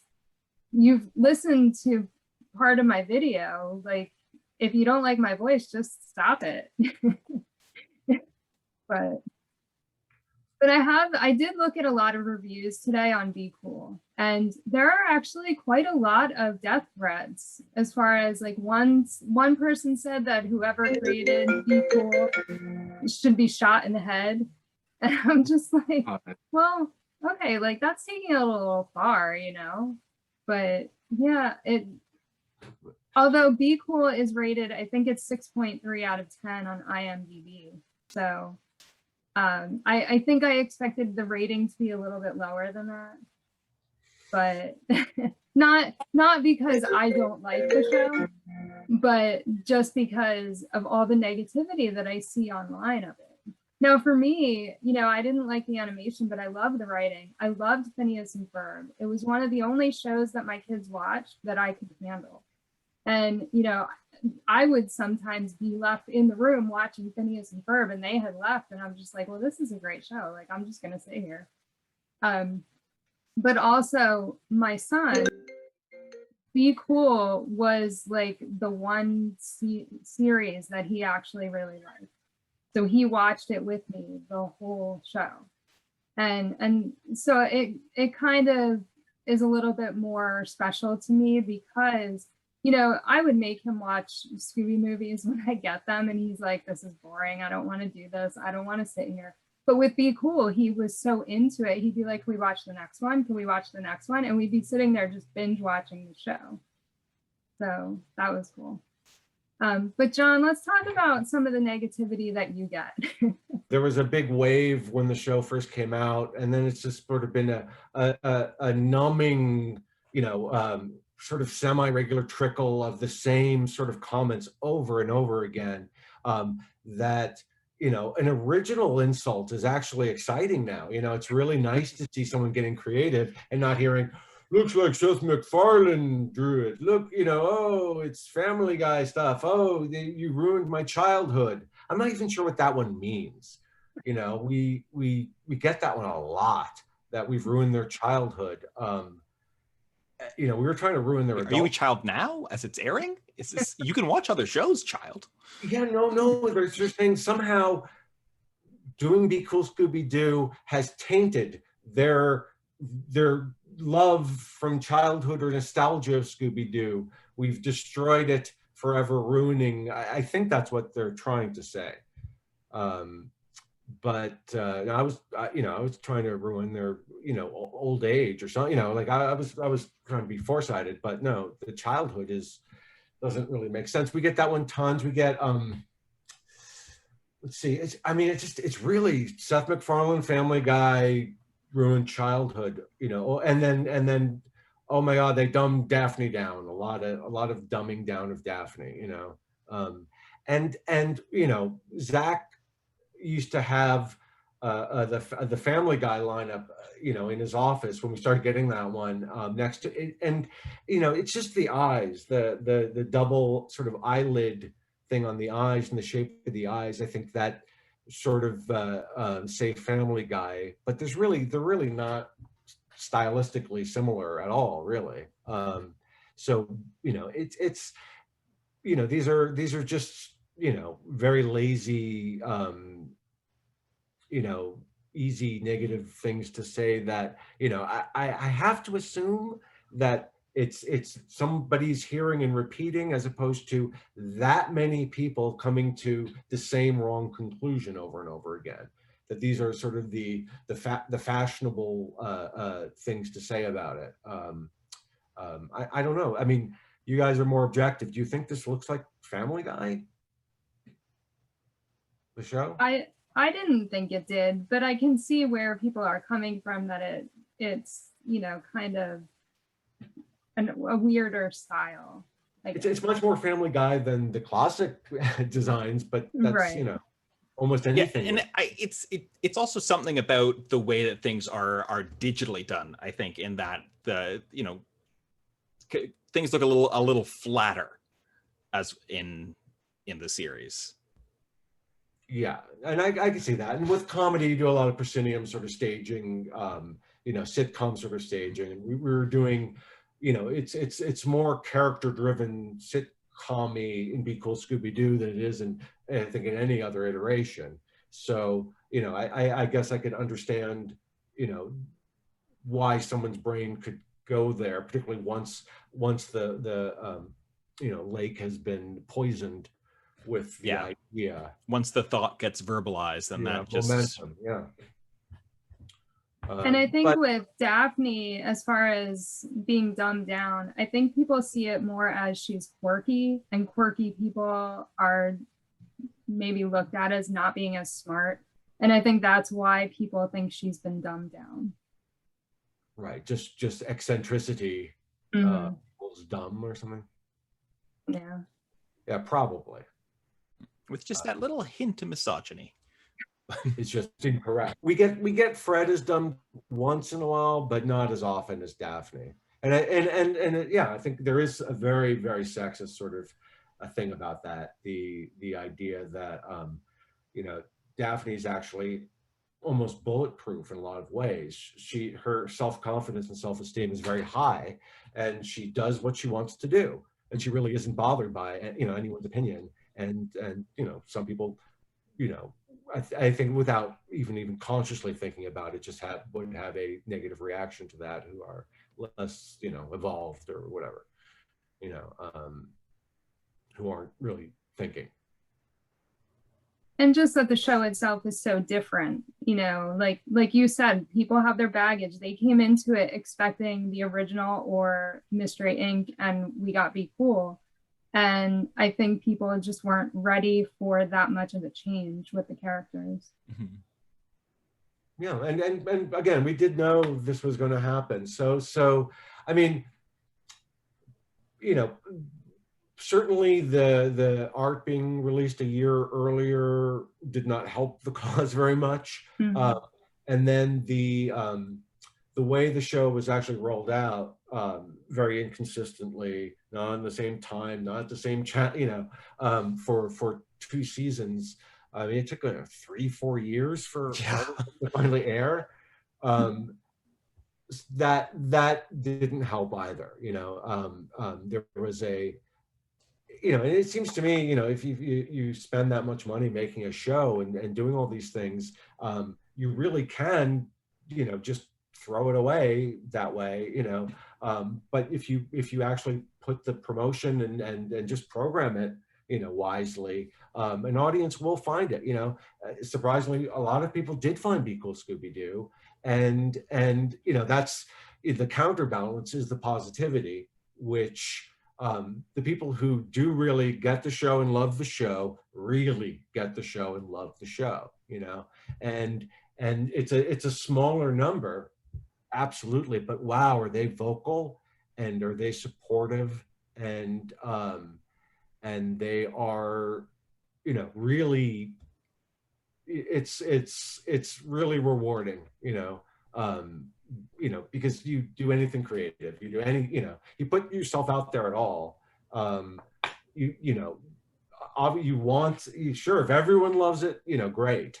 You know, I might be a little suspicious of anything I did that everybody loves, because I tend not to respond to the most popular, you know, mass sort of things myself. But you know, when you've got the ability with something like Scooby-Doo that you know is going to reach a wide audience, to do something different and to try to, you know, the opposite of stupid. We were trying to be more intelligent. We were really emboldened on Phineas and Ferb, the not talking down to kids, not ever dumbing down a joke. You know, if we thought it was funny, we'd go in there. And so while we, you know, there's a lot of silly stuff, you know, my influences are, you know, old Monty Python, you know, the first couple of Mel Brooks films, the producers, Young Frankenstein, the Marx Brothers, you know, like stuff that's even before my time. And it's a lot sillier. You know, there's a huge range of comedy with these people, you know, and so I always find that attractive. And you know, but a lot of that includes some slightly more esoteric and sophisticated stuff, and you know, we put that in Be Cool Scooby-Doo as well, and just, you know, getting that in front of a large audience and having you know, a significant enough portion of them embrace it and love it was great, you know. And you know, so in the end, you know, despite the negativity, it was absolutely a positive experience, and I'm proud of the show, and I'm glad we made it. You know, I'm glad it gets people riled up, you know, either way. I'm glad that we're still talking about it. Right. You know, that it's interesting at all to talk about, you know, because, you know, it wasn't actually discussed that much then, but, you know, it's still, you know, there. People can still find it on the Boomerang, you know, streaming sites. And there is a meme going around right now, something that shows the original gang and the Be Cool gang, and it says something like, "I'm glad that I grew up with this and not this," which I thought was kind of funny in a way, because, you know, people are still talking about it. I mean, I see stuff about Be Cool all the time on social media. So it hasn't just gone away, which is great. Yeah, it's great. I mean, in those contexts, it's used a lot as, you know, a boogeyman, you know, a warning to any of those who would trespass against Scooby-Doo. But you do, on that meme, you see a lot of people defending the show, which is also nice, because people are like, well, you can't just go by what the animation looks like. You have to give the show a chance because it's a good show. You know, the writing is really good. So don't judge it just based on the artwork. Yeah, and I hope the artwork, you know, I'm not someone who really believes in the concept of acquired taste. It seems like a very strange thing. Oh, you don't like that food? Well, force yourself to eat it until you do. Just why would someone do that? So I can totally get someone, you know, putting on for 5 minutes and just being like, no, I can't. You know, life is way too short to force yourself to like a Scooby-Doo show. But for those who can stomach it, you know, get over that initial hump of visually how it's looking, I think they would find that the designs work really well with the writing. They support each other very well. If you really do imagine it with a classic look, you know, just I don't think it would be as funny, you know. Certainly, if I was forced to use the classic look, I wouldn't have written that show. I would have, you know, written it very differently. to support how it was looking. But it just gave us a lot of freedom to go to a lot of silly, weird places that we couldn't have otherwise gone. Scooby-Doo could never have otherwise gone. While I hope also being very, very respectful of the source material. It's almost like a remake of Scooby-Doo Where Are You, by crazy people. John, I gotta say real quick, I love how you threw things from the past episodes and past series in there. When I was going back and watching these, like for example, the Madcap episode about the clown, I love how Velma was like, I'm terrified of clowns. And What's New Scooby-Doo, she was absolutely terrified of clowns. So I'm glad you threw that in there. I'm glad how like on the very last episode, I thought it was cool. I've never seen a villain kind of help them in a way. I know he had, like, for example, Captain Cutler on the very last one of the booty episode, the pirate's booty. I thought it was cool how you brought Captain Cutler back, and it was, he helped them solve the mystery. It was a classic Where Are You. So I saw how you took all these these Easter eggers and all these different elements from different series and threw them in there. I mean, I will say from just even not Scooby-Doo, just from me watching cartoons in the past, you watch these cartoon trilogies and, these different remakes cartoons, and it's like the people that do these do the cartoons, they don't even do their research before they make the cartoon. But I will say, I like how you did your research. I like how you pulled things, because for us Scooby-Doo fans, when we're watching, I love that. And I think that's, like for me, when I watched, Scoob, the actual movie, I enjoyed it because there were so many Easter eggers to Hanna-Barbera and old Scooby-Doo stuff in there. To me, I love that, because like when I was a kid, I would always pick up on things like, oh man, I remember from this. So, I like to connect things together. Also too, I don't know if you know this, but for the 50th anniversary, Be Cool Scooby-Doo got mentioned in one of the comics. Did you see that, John? Where was it No, No, it was there was a multiverse yeah. comic they did. Okay, yes. yes. So to me, it was cool to see them kind of and it was kind of like the Scooby verse, and so it had like all different versions of the gang, and Be Cool was there. And then there was a version where it was like Daphne from Scooby Apocalypse was about to shoot her gun, and then Be Cool Daphne had the puppet, and she's like, no, puppet Daphne doesn't like guns. So to me, it was cool. It's kind of like, I like to think of Scooby-Doo as not everything connecting, and that's okay, because to me, it's like we're jumping around and we have different variances and different worlds and different timelines, and to me, that's cool. You know what I mean? Yeah. I mean, what's funny and what's interesting is, we began digging into research and then very quickly sort of stopped. We had ideas we wanted to bring back or recontextualize certain monsters from Where Are You?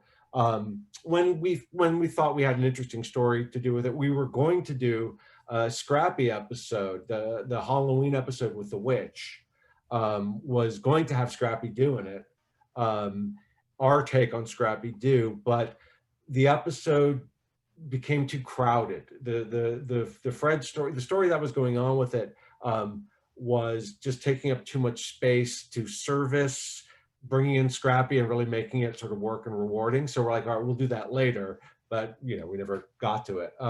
We never could. Did Warner Brothers give you the green light to use Scrappy on the episode? Yeah. Oh wow. Well, that's cool. I didn't know. I just didn't know if they were cool with that or against Scrappy being on the episodes. I mean, they were pretty cool about virtually everything. I mean, they at the beginning they were like, we want more traditional monsters. We don't want to do a lot of talking monsters. And although Elias Kingston, the first episode, speaks, for the most part, we had, but okay, we'd have the court jester thing who sort of spoke in rhymes and had that, stupid, stand-up thing where he goes home depressed and then realizes he was duped. we were thinking more like the Stay Puft Marshmallow Man from Ghostbusters. Like, it was funny and it was scary. Like, we wanted to sort of go in that direction, as long as the audience believed the gang was legitimately afraid of the thing, then, you know, it was fair game. You know, but they wanted us to keep it a little bit more traditional, which, you know, who knows, might have been the smart way to go. It gives us, you know, more foundational things to bounce off of and be silly. But they loosened up. What was interesting though was, you know, there was a couple of YouTube people who review episodes and stuff like that, and then a lot of people will be like, oh, this monster is an homage to this monster, and this one is an homage to this one. And really it wasn't. We tried to come up with an original monster idea for a Scooby-Doo series is absurd. I mean, it's impossible. It's basically, you know, we gave up. I mean, everything has been done. And since we had such a different tone and style than any other Scooby-Doo series, we figured, oh, we can reuse, who cares, a vampire, a mummy, or whatever, you know, we could reuse the classics, we could do whatever we want to, and we're doing our version of it. We're doing a different take on it. How would this gang react to this or that? So, you know, it gave us back locations and, you know, things that, you know, would feel, we've been there before, you know, I think feel less so in Be Cool Scooby-Doo, because it's just so different that it's, you know, it could be interesting to see what this, you know, gang was do with this. So you know, Ken, what you're saying, a lot of those things were inadvertent, you know, including Velma being afraid of clowns. I did not know that was from a different series. You know, it's just, we're working the same ideas, the same things, you know, Dwayne Capizzi, the really great writer who wrote that episode with me, he was very much, he also did the one where the will, where there's a will, there's a wraith remake. He was very much into going back to classic Scooby and sort of recontextual, you know, doing our version of actual stories from the original. You know, so it's very possible he brought in Velma Afraid of Clowns and not me. But if he did it for that reason, he didn't say that.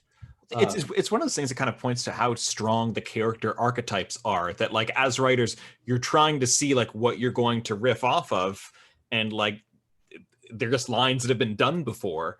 And it ends up as a neat little bow. You could just say, oh yeah, of course, it makes sense for Velma to be afraid of clowns, or you know, of course they've been on the Orient Express before. Right, yes, exactly. We gave up caring, basically, you know, because it was so different. You know, I would eat a gun before doing what you and Amelia are doing, you know, going back to the beginning and watching all of Scooby-Doo. So would she at this point. You know, you should have friends. I'm sure. It sounds like it. I would be, you know, negative and abusive too at this point. Yeah, you should have friends come and check on you guys once a week. You know, bring you soup or something. I feel horrible. Now I'm, you know, making you watch Be Cool Scooby-Doo. You know, you don't like it. Ugh. But you know, the episodes are entertaining though. So, you know, at least you can take some solace in that. People listen to Scooby-Doos and Don'ts. It's a great podcast. It's a lot of fun. And also, John, don't worry. It wasn't you that made us take a month off from our podcast. It was WrestleMania Mystery: Curse of the Speed Demon. So. Oh yeah, I never watched that for that reason. You said that you were going to bring Scrappy in. Would he have been a good character, or would he have been a villain had you brought him in? Oh, he would have absolutely been a good character. He would have been awesome.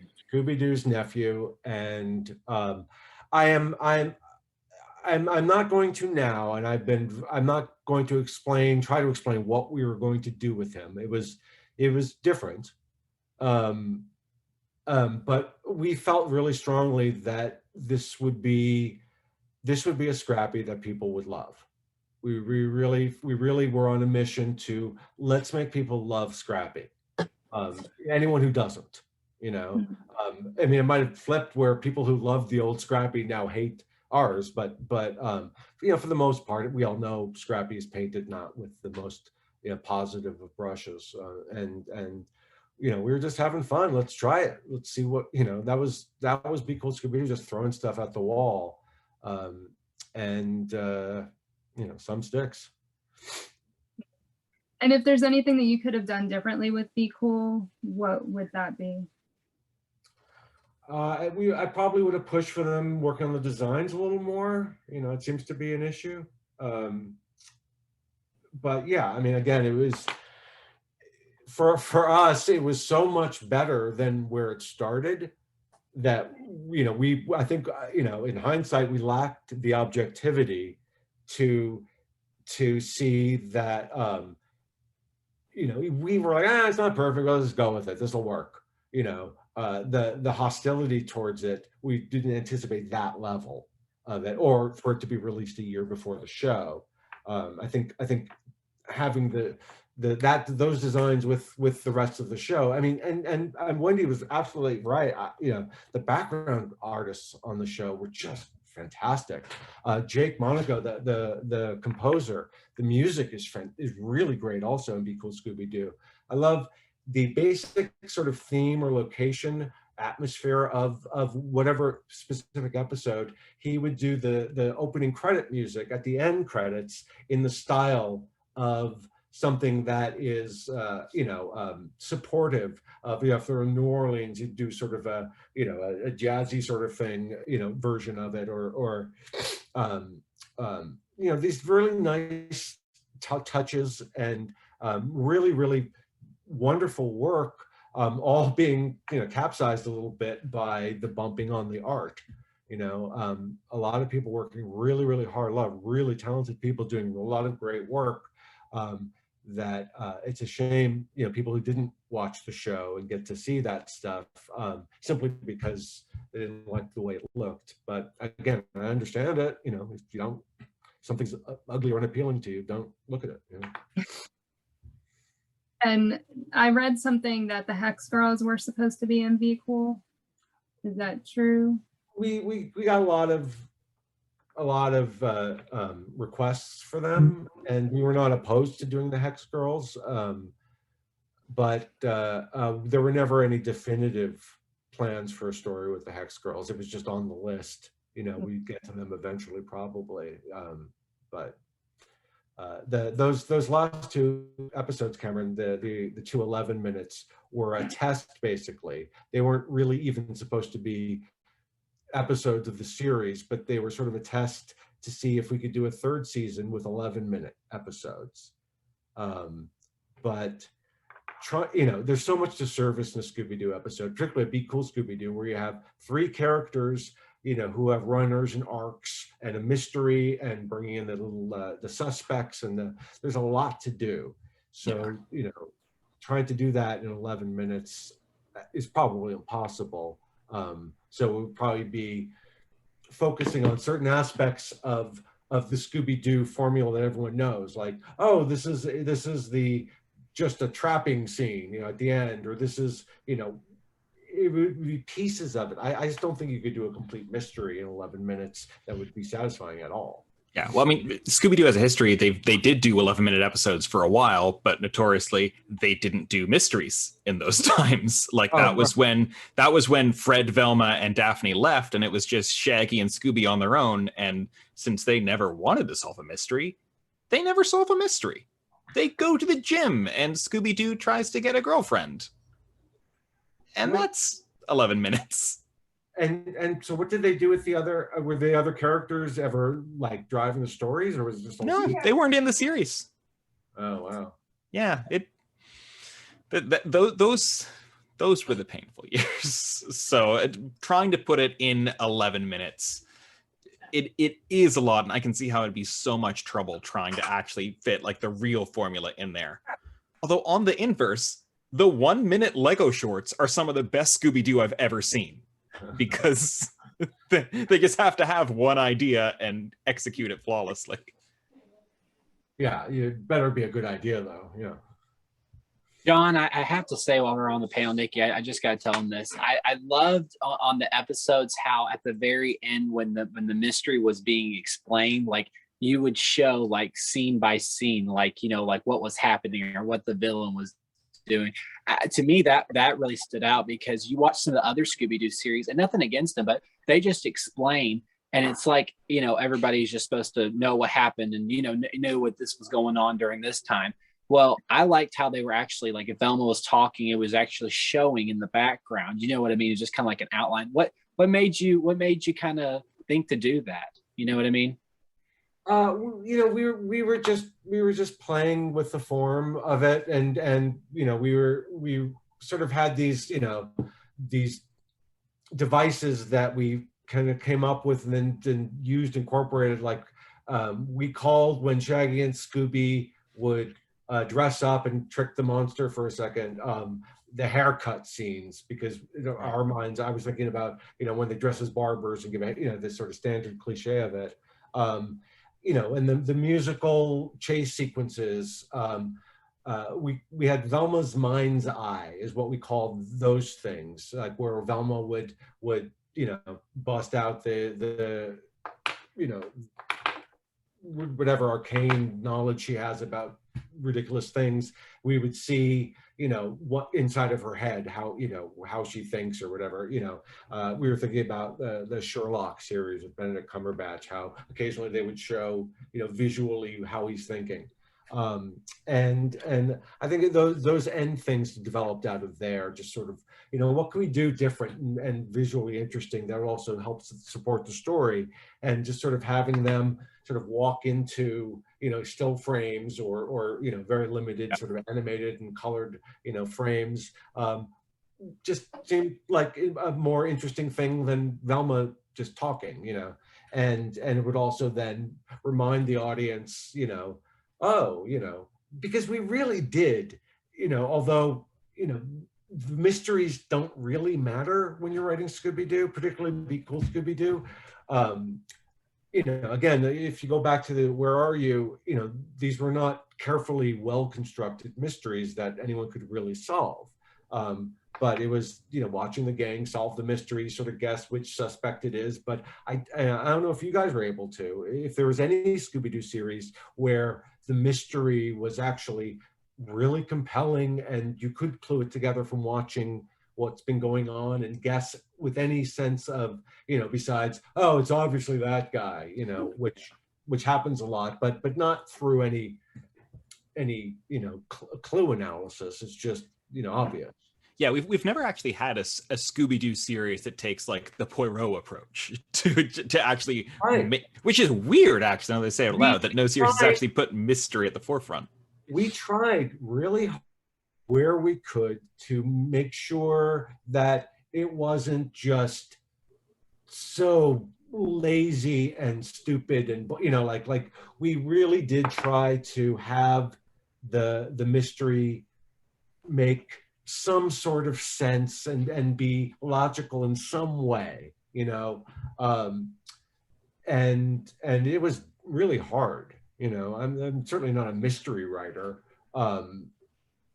you know, so again, servicing all that stuff and you know, keeping it character driven, you know, was tricky, but it's you know, hopefully you get a sense of that watching the show, that they're, you know, and it comes across, you know, I'm not sure any other series could have really shown the end, you know, recap of the mystery, and keep a straight face. You know, we sort of could, because we really did try to think about it a bit, and we knew we were going to be at the end sort of showing the pieces, you know. I do enjoy specifically the one episode where that happens, and then the villain just goes, no, you're entirely wrong about all of it. Yeah. But I think that was the giant problem, the Irish one. Yes. Yeah. Yeah. Yeah. And then, you know, I constantly pull the rug out from underneath myself all the time. It's just, you know, it's self-loathing or something. Anybody have any other questions for Jon or anything else that you want to say? Wendy? I kind of have to disagree a little bit. like I wasn't going to say anything, but it got brought up more than once. So I am going to disagree a little bit with the idea that classic Scooby-Doo episodes were not logical mysteries. Am I saying that if I had never seen them as a kid, you know, because obviously I'm old enough, I saw them as a child. I have not seen any classic Scooby-Doos that I didn't see as a kid or that I didn't already know what was going to happen, you know what I mean, with fresh eyes. So I'm not saying that the mysteries were necessarily solvable by the viewer, but I really don't agree that the clues were not logical. I think that they actually put, if they didn't do it on purpose, then they had a horseshoe where the sun don't shine. Because I think that all of those classic series, the first 2 seasons of Where Are You, and especially the Scooby-Doo show, that they put a lot of thought, or they got really, really lucky when they were writing them, of having an interesting mystery with clues that do make sense when you get to the end. And they actually, I mean, I don't know if anybody else remembers this, but there are plenty of episodes from those original series, especially the Scooby-Doo show, where they do a recap where it's not just somebody saying it. They'll have like a little wave on the screen and they'll show like a clip of something that was happening previously in the mystery that you didn't get to see, but that explains some of the clues, like something that the villain was doing. So they did do that kind of thing in the original series. And I don't know, it does make me a little bit mad because I do see a lot of people who are like, original Scooby-Doo, it was stupid, it didn't make sense, you couldn't solve the mystery, it was all just like dumb and for kids. I'm sorry, I think that's BS. I don't think so. I don't think there's an adult on this planet who was actually smart enough to solve those mysteries, and I do think that they were solvable. And I think that the writers did a really great job of making something that was very interesting because it wasn't easy to solve. But at the end, if you think about how they recap it and how all of the clues pointed to things, to me anyway, it always made perfect sense. And I always had great respect for that aspect of Scooby-Doo, that it is a show about a mystery. And the mystery does get solved. And if I can sidetrack just a little bit to something that was said earlier, where Jon had asked, like, what do you think about the original characters being like bland and stuff like that? This, like, I don't want to repeat something that we've already said in previous panels. Like, obviously, everybody go watch Nikki's previous panels because they're all really, really good. And we do talk about a lot of these things, like, in depth more than what we do here tonight. But I still think that it is that genericness. Like, I wouldn't call them bland, but I would call them generic. And I don't think that those two things are necessarily the same thing. So we definitely get more personality in the gang, especially with a series like Be Cool, Scooby-Doo. Definitely, you guys gave every member of the gang a very distinctive personality. And that was quite original, given what has come before it in all of the Scooby series, because they have very much, I think, tried to keep it generic up until, you know, the mid 2000s and things like that. But I don't think that if the original incarnation of Scooby-Doo, regardless of when it started, I don't think that it would have had the staying power if the gang were not as generic as what we started with. Because the one thing, and this is, it's not even a criticism, it's just an observation. I enjoy Be Cool, Scooby-Doo. I can't relate to anybody in the gang in that series. Do I enjoy the series? Do I even enjoy how you've characterized them? Yeah, absolutely. It's a lot of fun to watch and it's very funny. I can no longer associate myself with any of them. Whereas when I'm watching original Where Are You and the Scooby-Doo show and those early ones, I absolutely can identify with Fred.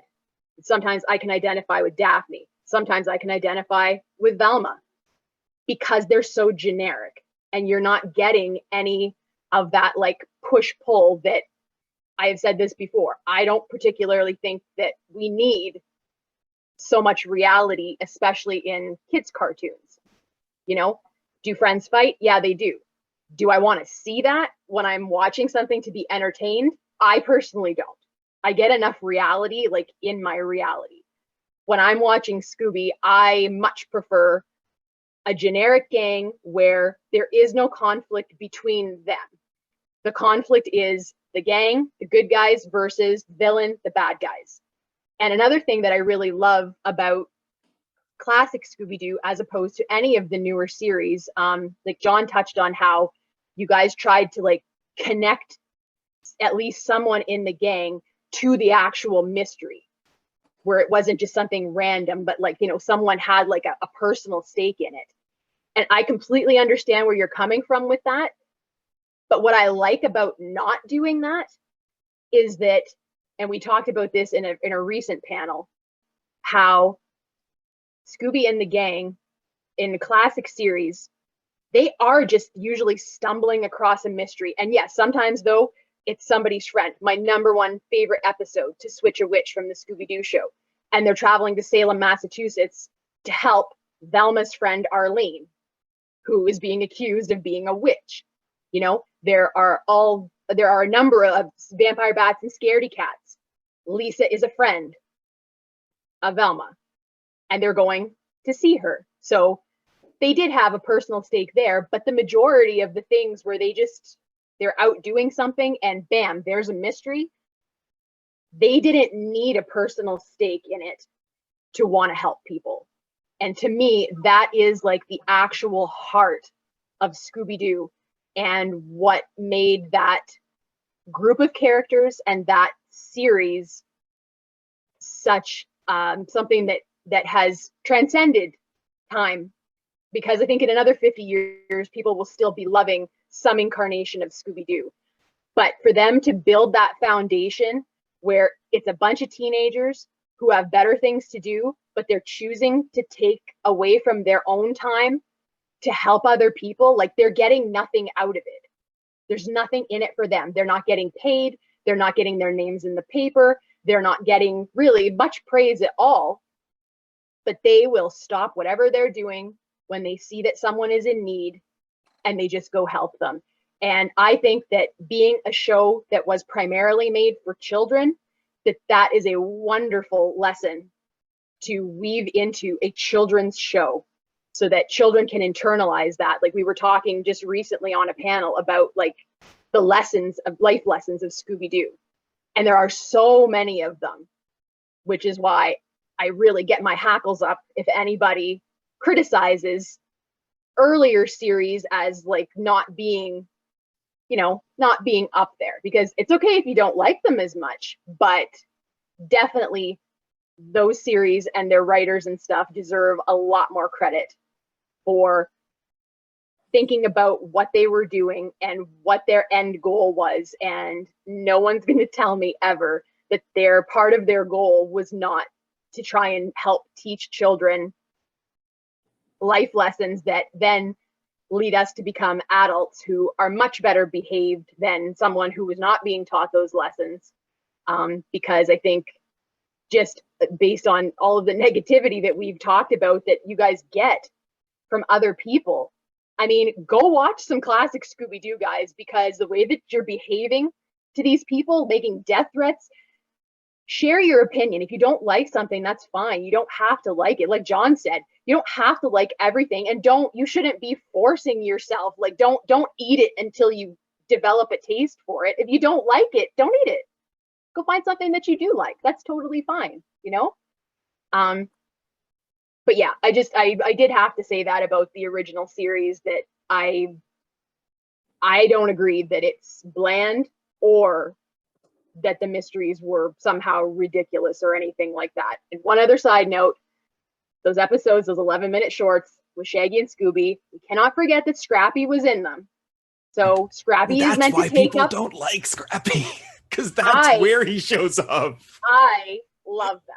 I think that they I love them too, Wendy. Some of the cleverest writing, because those are where we first start to see real monsters. It's not somebody in a mask. It is a creature that is real and they're running away from it. And we're getting the dynamic of Scrappy, who's brave, and Scooby and Shaggy, who are terrified, but who overcome their fear every time for the sake of Scrappy because they love him. And I love the amount of creativity that they were able to pack into those short little episodes, like love Scrappy or not. Some of those villains are really, really cool, great visuals, and I always thought that they were just like a lot of fun. Do I like the ones with the gang? Yeah, of course. Scooby is always going to be about the whole gang. You know, those are the best. You kind of, like, it's nice with all of them. But that's why, for me, I love it when you get all of the gang, plus you get Scrappy. Because we did get a season of that, too. And, like, I love it. You guys will have to watch for the Scrappy panel to come out at some point in the future to discuss that further. But... that explains why I got 3 death threats from Wendy while I was talking. I actually, I don't disagree with you. I mean, and you guys really are more the experts on Scooby-Doo than I am, honestly. I mean, I watched, you know, the original couple series in reruns as a kid, but I really, you know, like J.J. Abrams when he did the Star Trek movie, he wasn't a big Star Trek fan. You know, he didn't particularly love the old show, and he made the Star Trek that he wanted to make, you know, and that was more like me coming in. I have nothing but love for Scooby-Doo, Where Are You? And I absolutely agree with you. The reason why Scooby-Doo has lived for 50 years is because of the blank canvas aspect of Where Are You? People are able to project. I remember one, someone who was sort of dealing with a sexual identity issue sent me a message saying that while they appreciated and like Be Cool Scooby-Doo's Daphne, they felt that it is exactly the reason you just said, Wendy, because she was sort of a blank canvas of a character. They were able to project themselves onto it and relate, you know, and so there is absolutely there's nothing wrong with Scooby-Doo, Where Are You? But to do a comedy, you know, you need point of view. You know, you need for, you know, a character, you need to be able to say, you know, like there's the jar of marbles example where, all right, you put a jar of marbles on a table, you knock it over, what your different characters in your show, what would all their reactions be? I don't understand why it was a jar of marbles. It doesn't seem like a very exciting or interesting thing, but that, I don't know, it's one of the things I talk about with comedy. But so you needed to know ahead of time how they would react to things in order to create situations that they would be funny in, you know. So it really wasn't an option for us. But you know, that you know is the case that the Where Are You characters, you know, not Shaggy and Scooby, they had a very defined sort of point of view, but the other 3 really didn't. And you know, it's not a bad thing. It's just a thing, and exactly the reason you said is the value of it. You know, the positive thing on it, and people were able to very successfully continue building on, you know, what they started. You know, and that's, it's really easy to go back in hindsight and look at it and say, oh, it's this and it's that, but at the time it was, you know, it's a very strange show. You know, I'm sure it was very, you know, it just seems like, oh, it's Scooby-Doo, but you know, there was supposed to be a band originally, and then they removed that part, so they're on tour without being a band. You know, it's just sort of a strange paradigm that the series has. But all those things just make it very uniquely Scooby-Doo.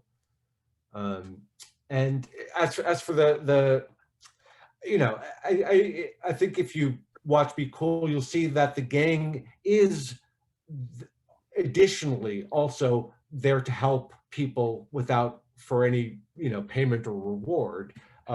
It's just that we found having one of the characters also additionally be plugged into the story and have stakes in the story was useful for us, you know. But you know, particularly Fred would just be like, all right, let's solve this mystery, you know. They're there to help, but there's extra stakes involved as well. So I don't disagree with you. Well,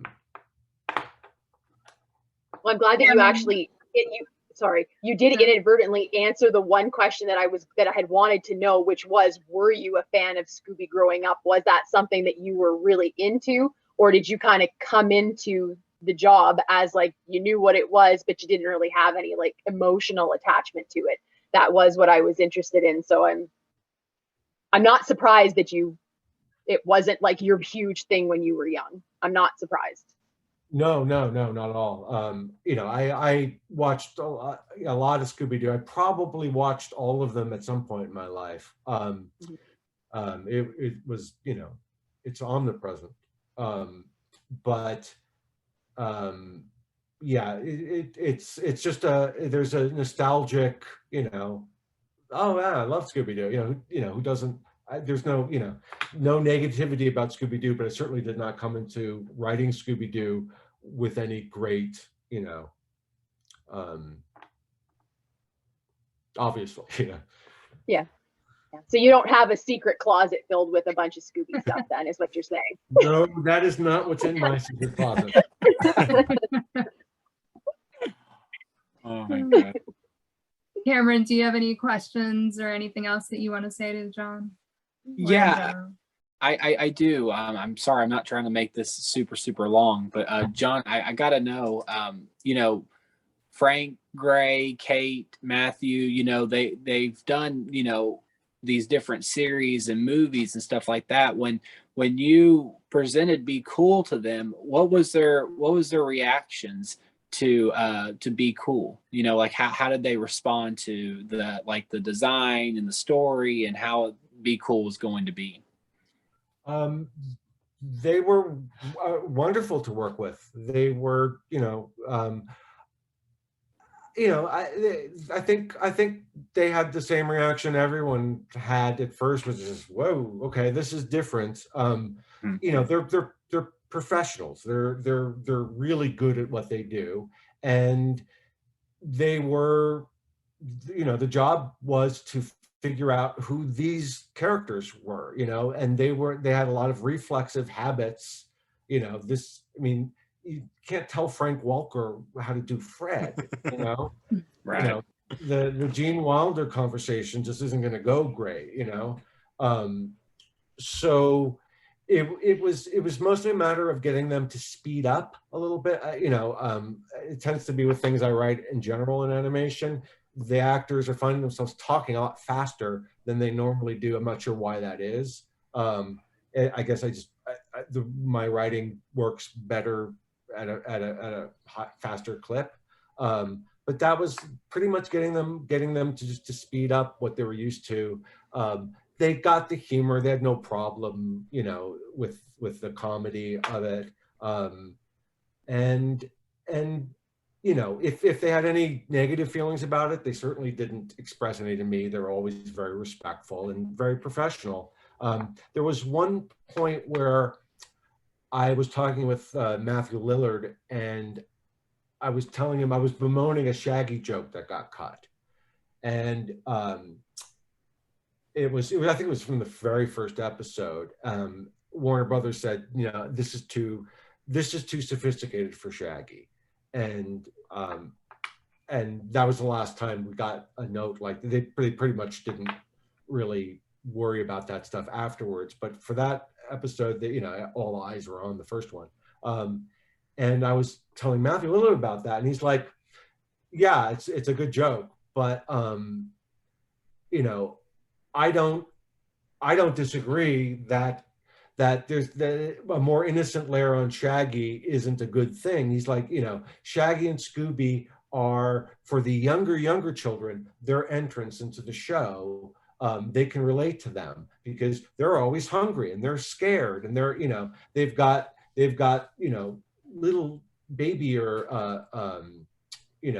instincts and wants and needs and stuff like that, and the littler kids can relate to them. So it isn't a bad idea to keep a layer of innocence for Shaggy and Scooby, and that really stuck with me. You know, I sort of kept that in mind, that there will be a slightly tonal difference for Shaggy and Scooby than the other three, for that reason. And I think that might be the only time I remember having a specific discussion about, you know, on the other side of the fence, where they were talking about how we were approaching the show. I mean, Matthew really took and takes his stewardship of Shaggy very, very seriously. He is very, very respectful and really appreciates the honor that it is to be Shaggy. And he was the only one who would say to me, I don't think Shaggy would say, like, I don't think he would say that exclamation when he flew off the cliff, or, you know, like he, you know, very once in a while, but he would say, you know, can I try something? But yeah, you know, and whatever he tried was always great, you know. But that was about it. You know, everyone was just really, really, really professional, really, really fun, really, really funny, and I thought they did a great job with the voice acting on the show. That's awesome to hear. Billy, do you have any questions or anything else that you want to say? I just want to say, John, I want to let you know that the fact that you've listened to Scooby-Doos or Scooby-Don'ts is my nightmare scenario.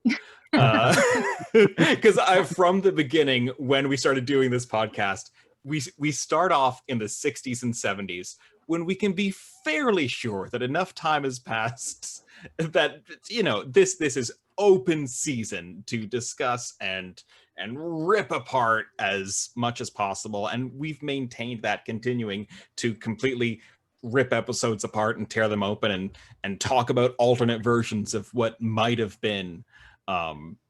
So yeah, terrifying that you're actually listening to that. And but glad I was, when you respond to us on Twitter, I think you had the best reaction I could have hoped for, which is being excited that we're engaging with the show and acknowledging that, like, from what you said, we're taking a very literalist's intentional perspective to how we're viewing this show. And you know, some series that lines up along the line for, and some it doesn't, and it makes tearing that open all the more interesting an experience. What you guys do is really fun, and you know, I have a few friends, you know, I bet a bunch of friends, and Nikki, all you guys now, from the Scooby-Doo fandom, who do podcasts, like Mike Josic with his podcast named Scooby-Doo, and Nick Robes, is it? With his sort of freewheeling podcast. You know, people will constantly send me or private message me, like, you know, a lot of times they're really worried. Like with yours, it was that. It was, oh, I don't know if you're gonna want, but you know, these people are being pretty hard on Be Cool Scooby-Doo. I don't take it personally anymore, you know. So I, you know, I just had to listen, and I'm just like, oh, this is a riot, you know. And I usually, while I'm doing other stuff, or, you know, I'll put on something that, you know, and you know, to me it's like, oh, they noticed that, oh, that's great, you know, like it's just, you know, like, because I'm going to be taking, you know, listening differently than anyone else is going to be listening, and it's so it's just sort of, sometimes it's nice, it's nostalgic for me, just like, oh, they're talking about that episode, that was a lot of fun, you know. And you guys are insightful about it. I mean, you guys are looking at it in ways where, you know, I wouldn't necessarily recommend people look at it this way or that way. And I don't agree with all the conclusions you guys arrive at, but you know, it's just subjective opinions about stuff, and it's valid. I also see you guys are, you know, trying to be entertaining, and you have your shtick, and it's great. I would highly recommend people check it out, and check out Be Cool Scooby-Doo as also, so you can see what they're talking about. Yes. Yeah, I encourage everyone who listens to our show to, whether it's a Scooby-Doo or a Scooby-Don't, watch the episode so you can get a feel for how right or wrong we are. Even vote Velma.